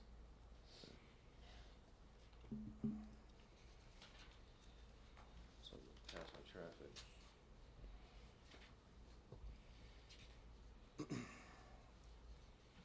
And stormwater. septic fields, you went over this pretty thoroughly. Did you state how much gallonage this can process in a day? I did not state. Do you know how much it can? Between 2 and 20,000. And the reason I give that range is I don't have the permit yet. What I can do for you, sir, is when we come back, I believe the chairman already requested it. There are separate plans that were submitted to the DEP. We will bring those as well as the report so that it's on record and everybody can review them. Mr. Kaplan, do you have a lot to go? Because if you want, you could sit down there. It might be easier to hold the paper rather than do what you're doing. You could sit over there on that seat and we can give you that mic. Would that be more comfortable for you? Sure. Good. No, you could take that mic. That's right there on the table. Yeah, you guys are not gonna need it. And is it a red light? Turn the switch for him. Okay, just keep it near you. How far is the septic field from the neighboring property line?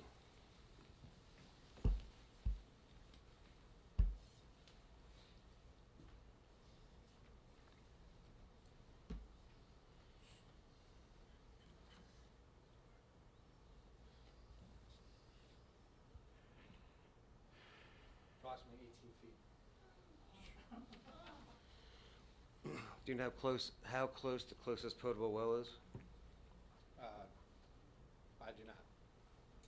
It's on the separate set of drawings that have been filed to the DEP. So this evening, you do not know that distance? I don't have that number in front of me now.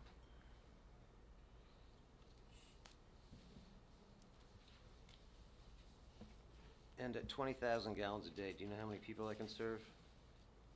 I do not. Again, the gallons per day is not about people in a building. There are different rules when it comes to zoning, different rules when it comes to parking, and different rules when it comes to building occupancy. Septic Code 714A requires us to take into account square footage of the building and then the potential uses of that building, not necessarily how many people can fit inside of that building. For example, you could have a storage area of a building and the DEP says that doesn't generate a lot of flow. But then you could have maybe an event space that have a lot of tables and that generates a different type of flow. So I don't have a number of people, and that's not how we design septic. We design septic based off of use, square footage, and they have some other sections of their table that goes into high generation things such as a wash facility or sinks or showers. So in the submission that we made to the DEP, we are under 20,000 gallons per day, and there are factors of safety arranged based off of the footprint and the floor plan that were prepared by the architect. In your application to the DEP about the septic, what were the proposed uses you said? I don't have the application in front of me, sir, but I will get you a copy of everything. I'm interested because we don't know the use of this building, we don't have operations, but you submitted an application with proposed uses. I wouldn't say we don't know the use of the building. I think in my direct testimony, I listed some of the items that are located on the floor plan. Gym that has basketball courts, there was a stage, there was a multi-purpose room, classrooms, kitchen, and a few other items. So I wouldn't say we don't know what the use of the building is. We're calling it a recreational facility. There's a bunch of mini uses inside of it, and I think the architect will do a great job when he comes up here going through those different floor areas for you.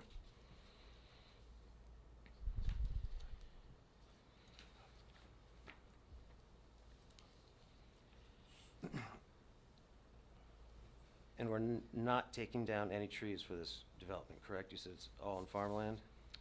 We are not taking down any trees along the residential property line. There are some trees located right now between the 5,100 square foot building and the existing farm field. There's a row of trees there. It's older landscaping. Those landscaping will be removed.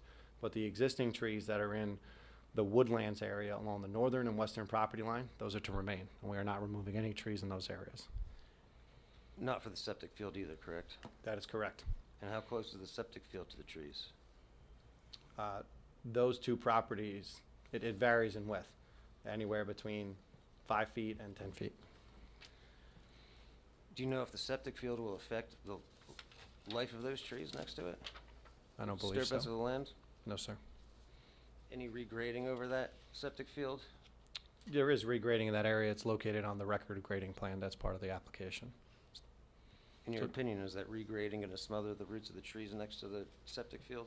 No, sir. No, you don't know, or in your opinion, no? It's my opinion that we will not be impacting the root system of those trees.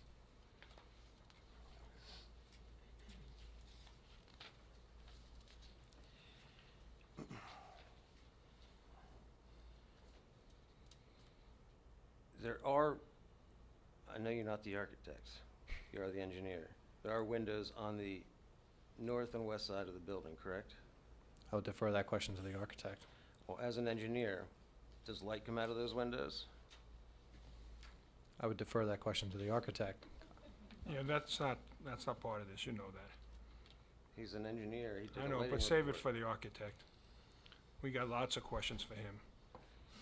But I have a question about my client seeing the lights from that building, and he did a lighting report, so I feel it would be an engineering question, not an architect. I'm sorry, I disagree. It's an architect. Hold it, we'll address it. My lighting plan, just for the record purposes, we model all of the lights that are mounted on a building, spread throughout the Exterior. parking lot, exterior lights. That is what an IES file understand. gets generated. Just to clarify, Mr. Chairman, thank you. We will talk about all that later on.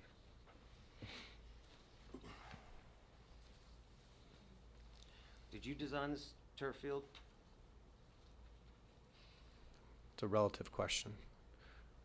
There is a manufacturer that will provide the turf field. I am not the designer of their turf. However, we take their spec, we make sure that our drains tie into it. It is referenced correctly on my drawing, it's to scale, so am I a part of the design? Yes. Am I a turf designer expert? No. So for all intents and purposes, size, shape, and drainage outlets is Yes, sir. those yours? To Okay. scale, absolutely. Do you know if there's any variances required for a turf field? I don't believe there's any variances required for a turf field. And you do believe you require variance for the lighting for the turf field, correct? The board professionals outlined very well the different variances and deviations associated with the lighting plan. Well, I asked for your opinion. Do you require a variance for the lights? I don't believe it's an opinion, it's a fact. We require variances and deviations.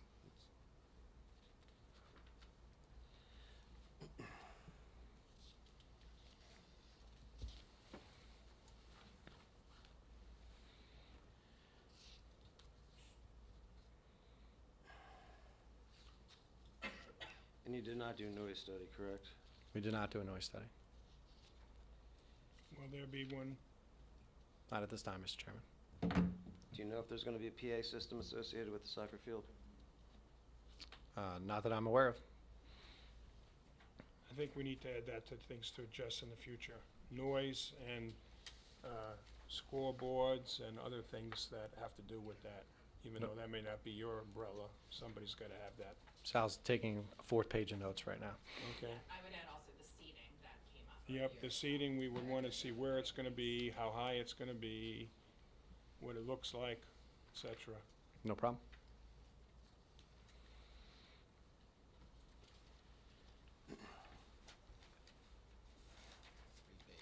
Three 3 pages. pages. Are you, You're on 4. are you current? You testified that there are currently some loose soccer nets on the field, correct? Yes. Well, currently meaning whenever you were there last, I don't know about today. Yeah. Understood. Fair point. Do you know what type of soccer activities or sports activities take place on the existing field as of the last time you were there? I assume soccer games. You never saw a soccer game being played. I never played a soccer field on there. So that's an operational question? About current, Existing? you wanna know about the existing? That's what he soccer think he's field? asking. He's asking existing. Someone from the church will be able to, we'll put that in our. Yeah, that's a good question. How often are the games going to be? And That we're gonna do, but I Yeah. think we'll also provide how the it's current- going on now, what's going on right now. I think that's important in terms of, you know, the additional, any additional activity on the site should be covered. Yeah. Either testimony or the written. Well, I'm assuming either the church representative or the architect's going to speak about all the different uses they spoke about in the building, what they're going to be used, Yes. how long, when, and all that kind of stuff. Yes, How late especially and all that. correct. Thank you. And that'll be in writing, so everyone has a chance to. review Okay, it is in that, advance. is that okay, Mr. Kaplan? Yes. And you did state that the landscape plan was prepared by a landscape architect, correct? That is correct. And will we be talking to that landscape architect? Do you Uh, know? Nope, I can answer your questions for you.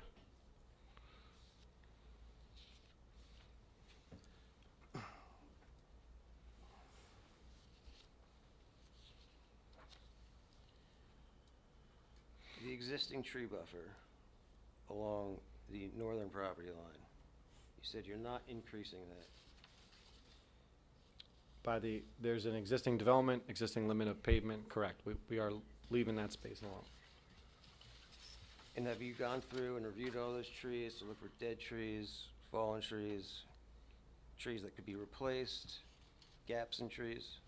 I did not do a tree study off of our subject property. We did a survey of our property, and anything that's along the wood line, that's where we're adding those 1 to 2 rows of trees on top of them. So along that property line, Which property line, sir? the northern property line, along the residential development, Mm-hmm. I'm looking at this correct, right? To the top left is north, right? That No- direction if you're going? Correct, yes. So you're not touching, obviously, any of the trees on the residential property lines, but you are installing additional trees along that tree line. That's correct. Starting in the northeast corner, you'll see a bunch of circles. Out there today, there is really no landscaping from the edge of the existing driveway and cleared area. It's just grass. So part of this application to help further buffer, and you can see that our neighbors here, lot 9.11, block 17, they have a pretty substantial wooded area. But to just further help and enhance the buffer, we're adding trees and shrubs along that 5,100 square foot lot. As you get to lot 912, block 17, next to the septic field, we are also adding trees and shrubs next to that existing buffer. And you could see the healthy tree line that's still on our neighbor's property. What happens, what we get down to lot 913, 914, and as we come down on the western side property line, that's where we have more real estate and we doubled up on the trees. And there's an existing woodland area that's on our property that we're not modifying either. So the intent and purpose of the landscape plan was to supplement along that northern and western side property line and not remove any of the existing woodlands that's there today. As of right now, the lights on the soccer field are 50 feet. And I understand your lighting plan and your statement that there's a lack of spillage. But will you still be able to see the lights on the soccer field from those residential properties? Can you clarify what you mean by C? I can see that light, it's lit. If I'm sitting in a residential house, in that residential development, and I look out my window, will I see a light that's lit? I understand on the ground, you have 0 foot candles of light spillage. Can they see that light? Or will those trees buffer it? I don't know if we could, I understand where you're going. You would have to analyze from that point. Basically, from an engineering standpoint, you would have to do a sight line, depending on where that person was on the first floor. Are they on the second floor? Are they standing outside at grade? And then you would have to measure how tall the trees are, because depending on where you are vertically, the lower you are, you could have a 10-foot tree in front of you and it'll block a structure that's 50 feet tall further in the distance. So can you see the light? If I'm traveling on 34, yes, you'll see the light that's on, but that doesn't mean that there's spillover on Route 34. But to answer your question about the residents who are on the northern side property line, you'd have to be a little bit more specific on where they are, both in height as well as location, to be able to determine if they could see it in the distance. I think there's a good chance, if you are in their backyards, with the height of the maturity of those trees, you will not see them. However, if you're on the street, or as we mentioned, the grade goes up as you keep going on 34, maybe you are standing at the front door of the house on the other side of the road, you might be able to see it because you have a longer distance of sight line. So I know that's a long answer, but it's the accurate answer. Let me jump in here.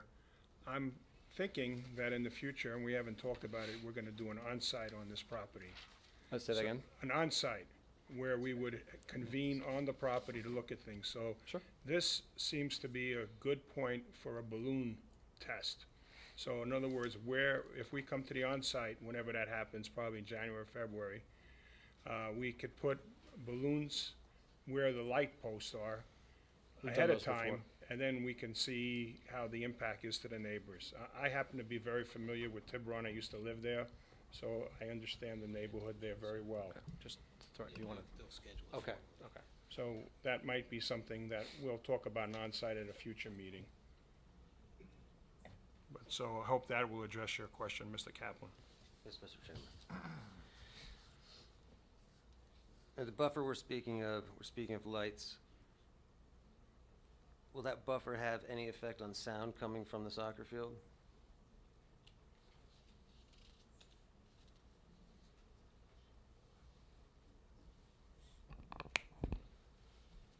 We have to comply with the New Jersey State statute. 65 decibels during the day, 50 decibels at night at the property line. That soccer field is over 100 feet away, and in between it is 2 buildings, and then there's vegetation as well. I believe that we can comply with the New Jersey State statute. I understand the New Jersey State statute. It's still noise. Is there anything else we can do to that buffer to help prevent additional noise should this be approved? We stand by our current application, but we're listening to many comments tonight and taking notes. So one thing that I would think is we talked about intercom systems. I would think that when we get to that point where somebody's gonna talk about that, the speakers are not facing the neighbors, are facing the other direction. Understood. So the noise and everything projects the other way. The same thing with the bleachers. We'll have to discuss where you're talking, where they are, so the cheering would go in another direction from the residents. Agree with you, Mr. Chairman. The least amount of impact to the neighbors. Okay, go ahead, Mr. Kaplan. You brought up some good points tonight.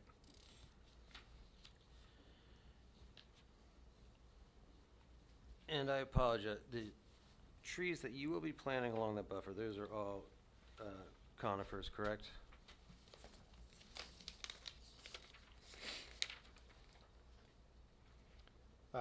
We have many different kinds. American holly, hill holly, red cedars, spruces, white pines, arborvitaes. There's multiple trees there, sir. Different kind of species, so that it doesn't look like one uniform row Any of deer color. resistance, every species of tree that you're planting, shrubberies, Say again, sir? deer resistant. That's the goal. That should be thought of. Understood.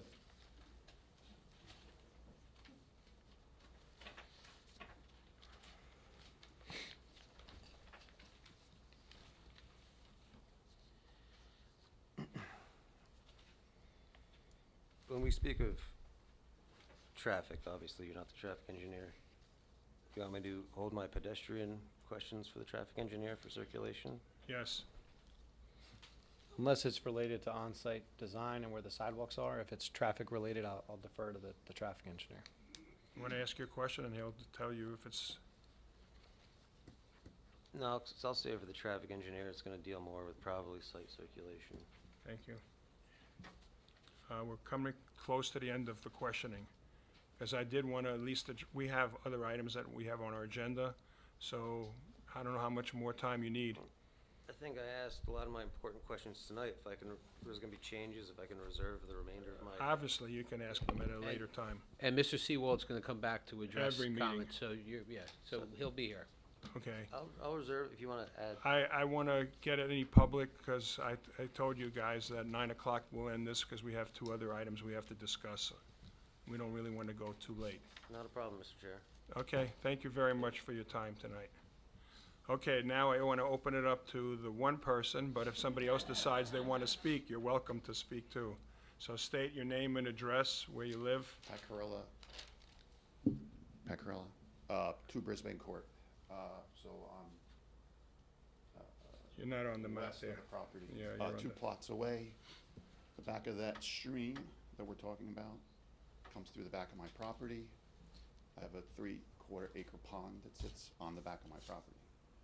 On So- Shank Road between his property and So Shank. that's Shank, Yeah, Shank Road. And I'm on Brisbane. Just for the record, down here in Brisbane. Yep. Yep. So, first, septic. You guys are getting approved for 20,000 gallons a day who's monitoring if you exceed that after the building is built? Is Great. that state, is that Homedale? You know, Who's the monitor? Great question. So the system doesn't allow more than 20,000 gallons per day. So what will happen if they use 25? It'll stop it. Overflow? It won't overflow. It'll stop it essentially. There's What is also that? things that you could. Yeah, Sorry. yeah. Good Um, point. There's multiple compartments of a treatment plant. There's holding tanks, then there are treatment tanks, and then there are reserve fields essentially. So there's built-in factors of safety, so there's no overflow. There's also alarms inside of these multiple tanks that give a heads up to the operator, like, hey, this flow is too big, or maybe, definitely. So, Yeah, so who's the operator? Yeah. And when you say you hit the alarm, what happens? Does it discharge? no, sir. So let's take it step by step. I want to answer all your questions. Go ahead. An on-site treatment plant is not a normal on-site septic. If anyone has septic in the room for their home, it's a small tank and a leach field. There's really not a lot of advanced things associated with it. You get it serviced every once in a while, and then if it gets full, you got to clear it out. That is not an on-site treatment plant. It is a robust computer system, multiple tanks, and there is a real licensed operator. When you get this approval with the state of New Jersey, the church can't run it. I can't run it. You need to be a licensed and certified on-site treatment operator. They come out regularly for maintenance. It's a program. They have to give reports back to the state of New Jersey. In addition to that, there's varying different levels of alarms. They don't wait for the alarm at 19,999. There are multiple stages that go through to see if there's any issue. And it's not just about how much volume. They're also testing the type of sewer that's coming in, right? Because you design a system, it would be different if it was an industrial facility cleaning water and manufacturing products versus just, regular human waste. So it's designed specifically for what we're using the building for. So it's not just monitoring how much is coming out of the building. It's monitoring the nitrogen and all these other chemical components that come along with sewer. And there's multiple alarms through it. So it is heavily regulated by the state. You need to be a certified treatment plant operator, and you are coming out regularly. And there is ongoing maintenance, just like a car, that you must keep up with. Good questions. I've done this before.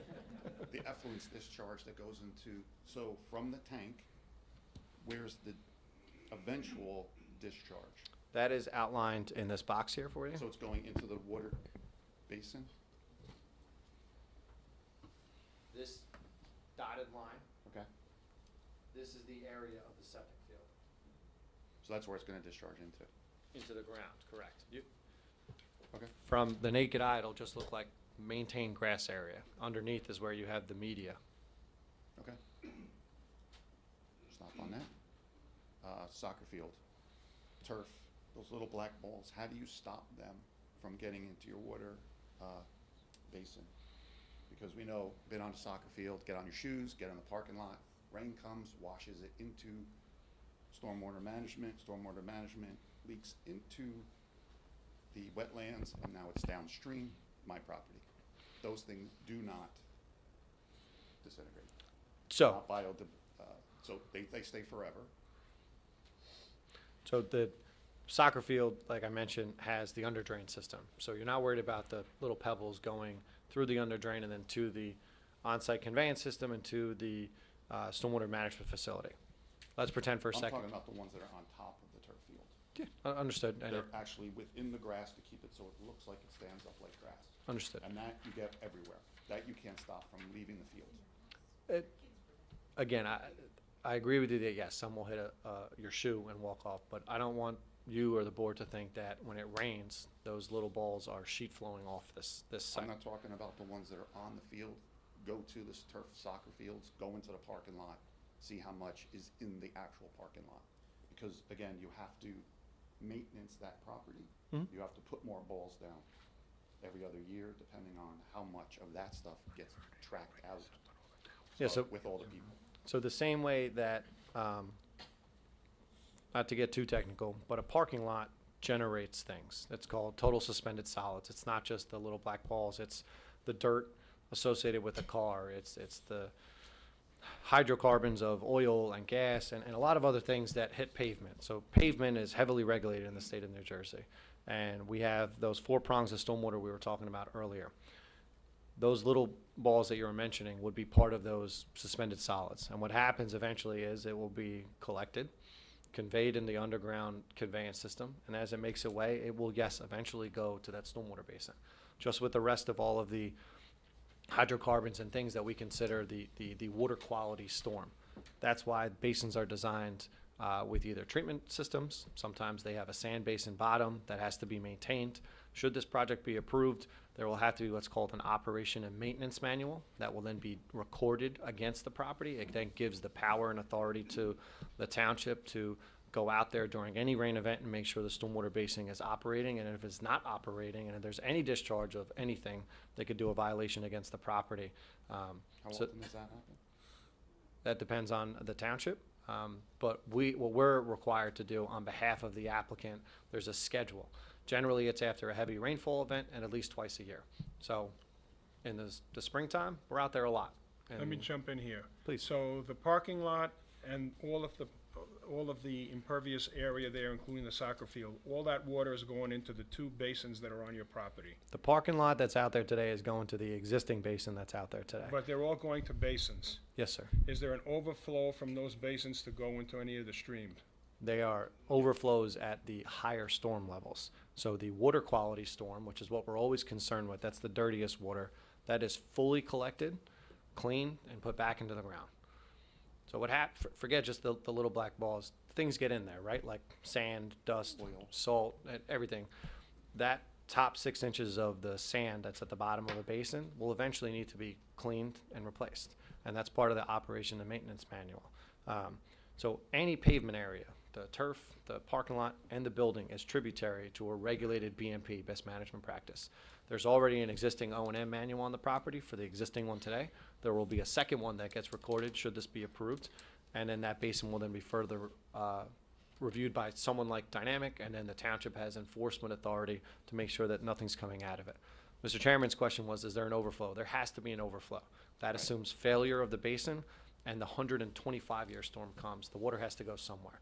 But the water quality, the concern of polluted water doesn't go over the flow. It stays in the basin. So, last question. Why is the building so far back?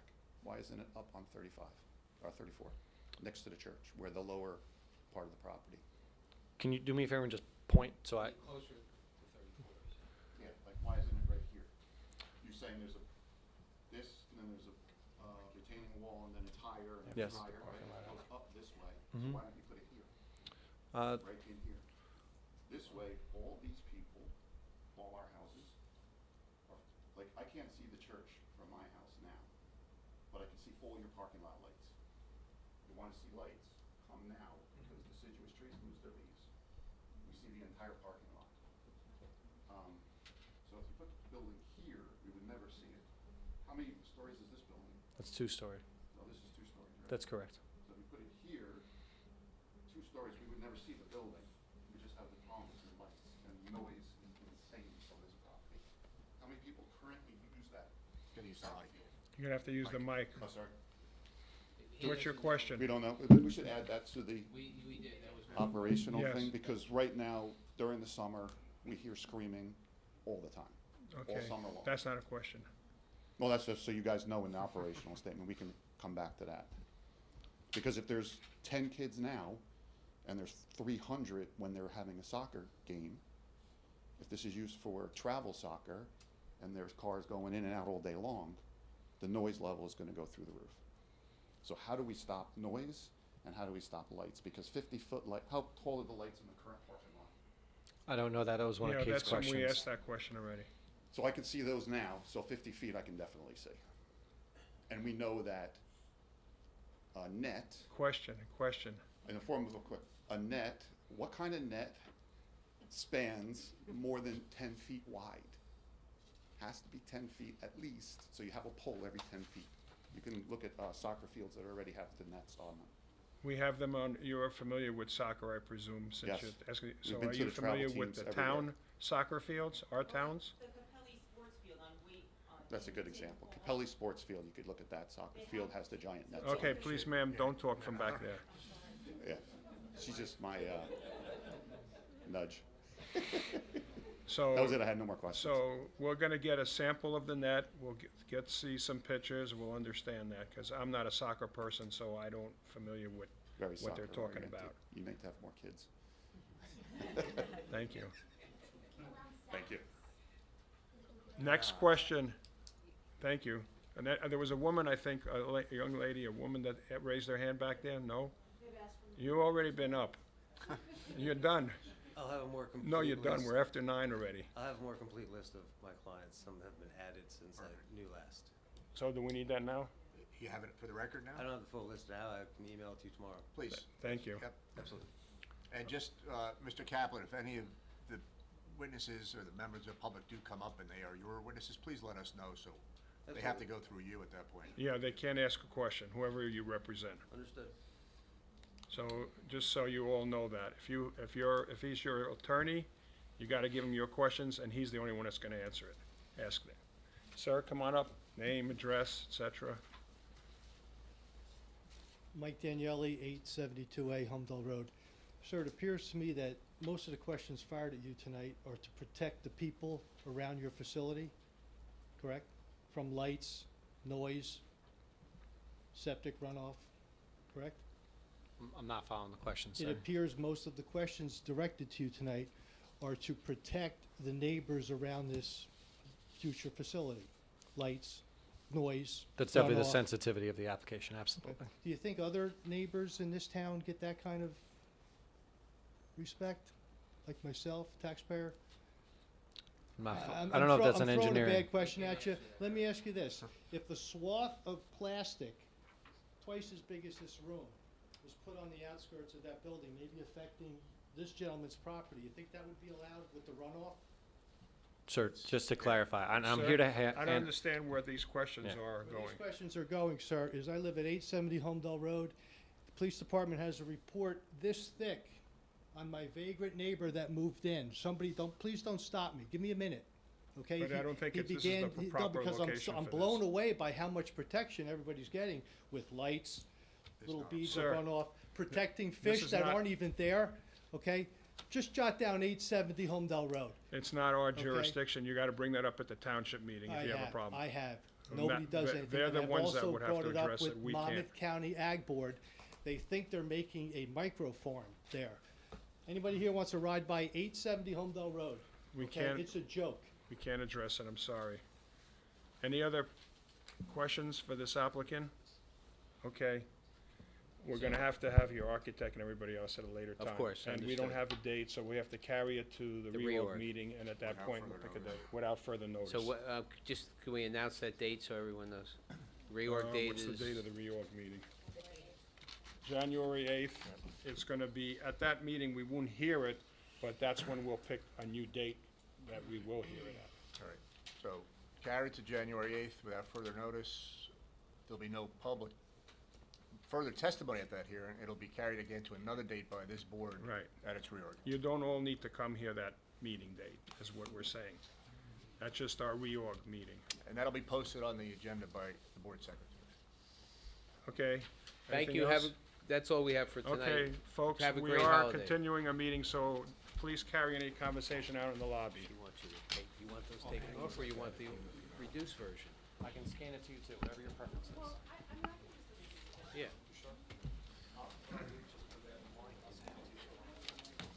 There we go. Geez, looks very familiar so far.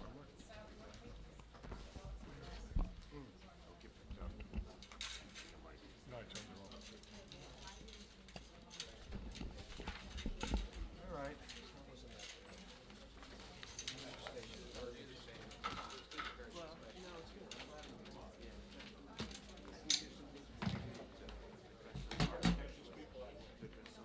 Sal, take it outside, please.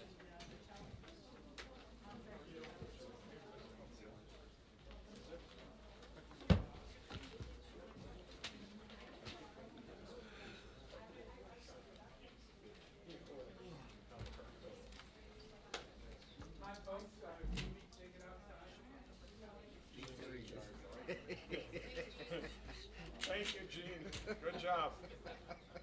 Gene, didn't you say I have to leave? Okay. To go home, but you can't stay here. Let's put the mic back on. Item number 2.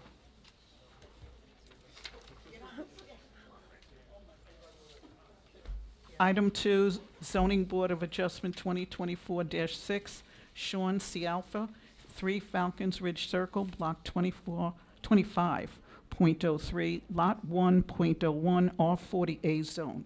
Bulk variance. Applicant was granted a bulk variance relief to install an 8-foot fence along the rear property line exceeding the permitted 6-foot height limit. So, Marty emailed everybody the resolution.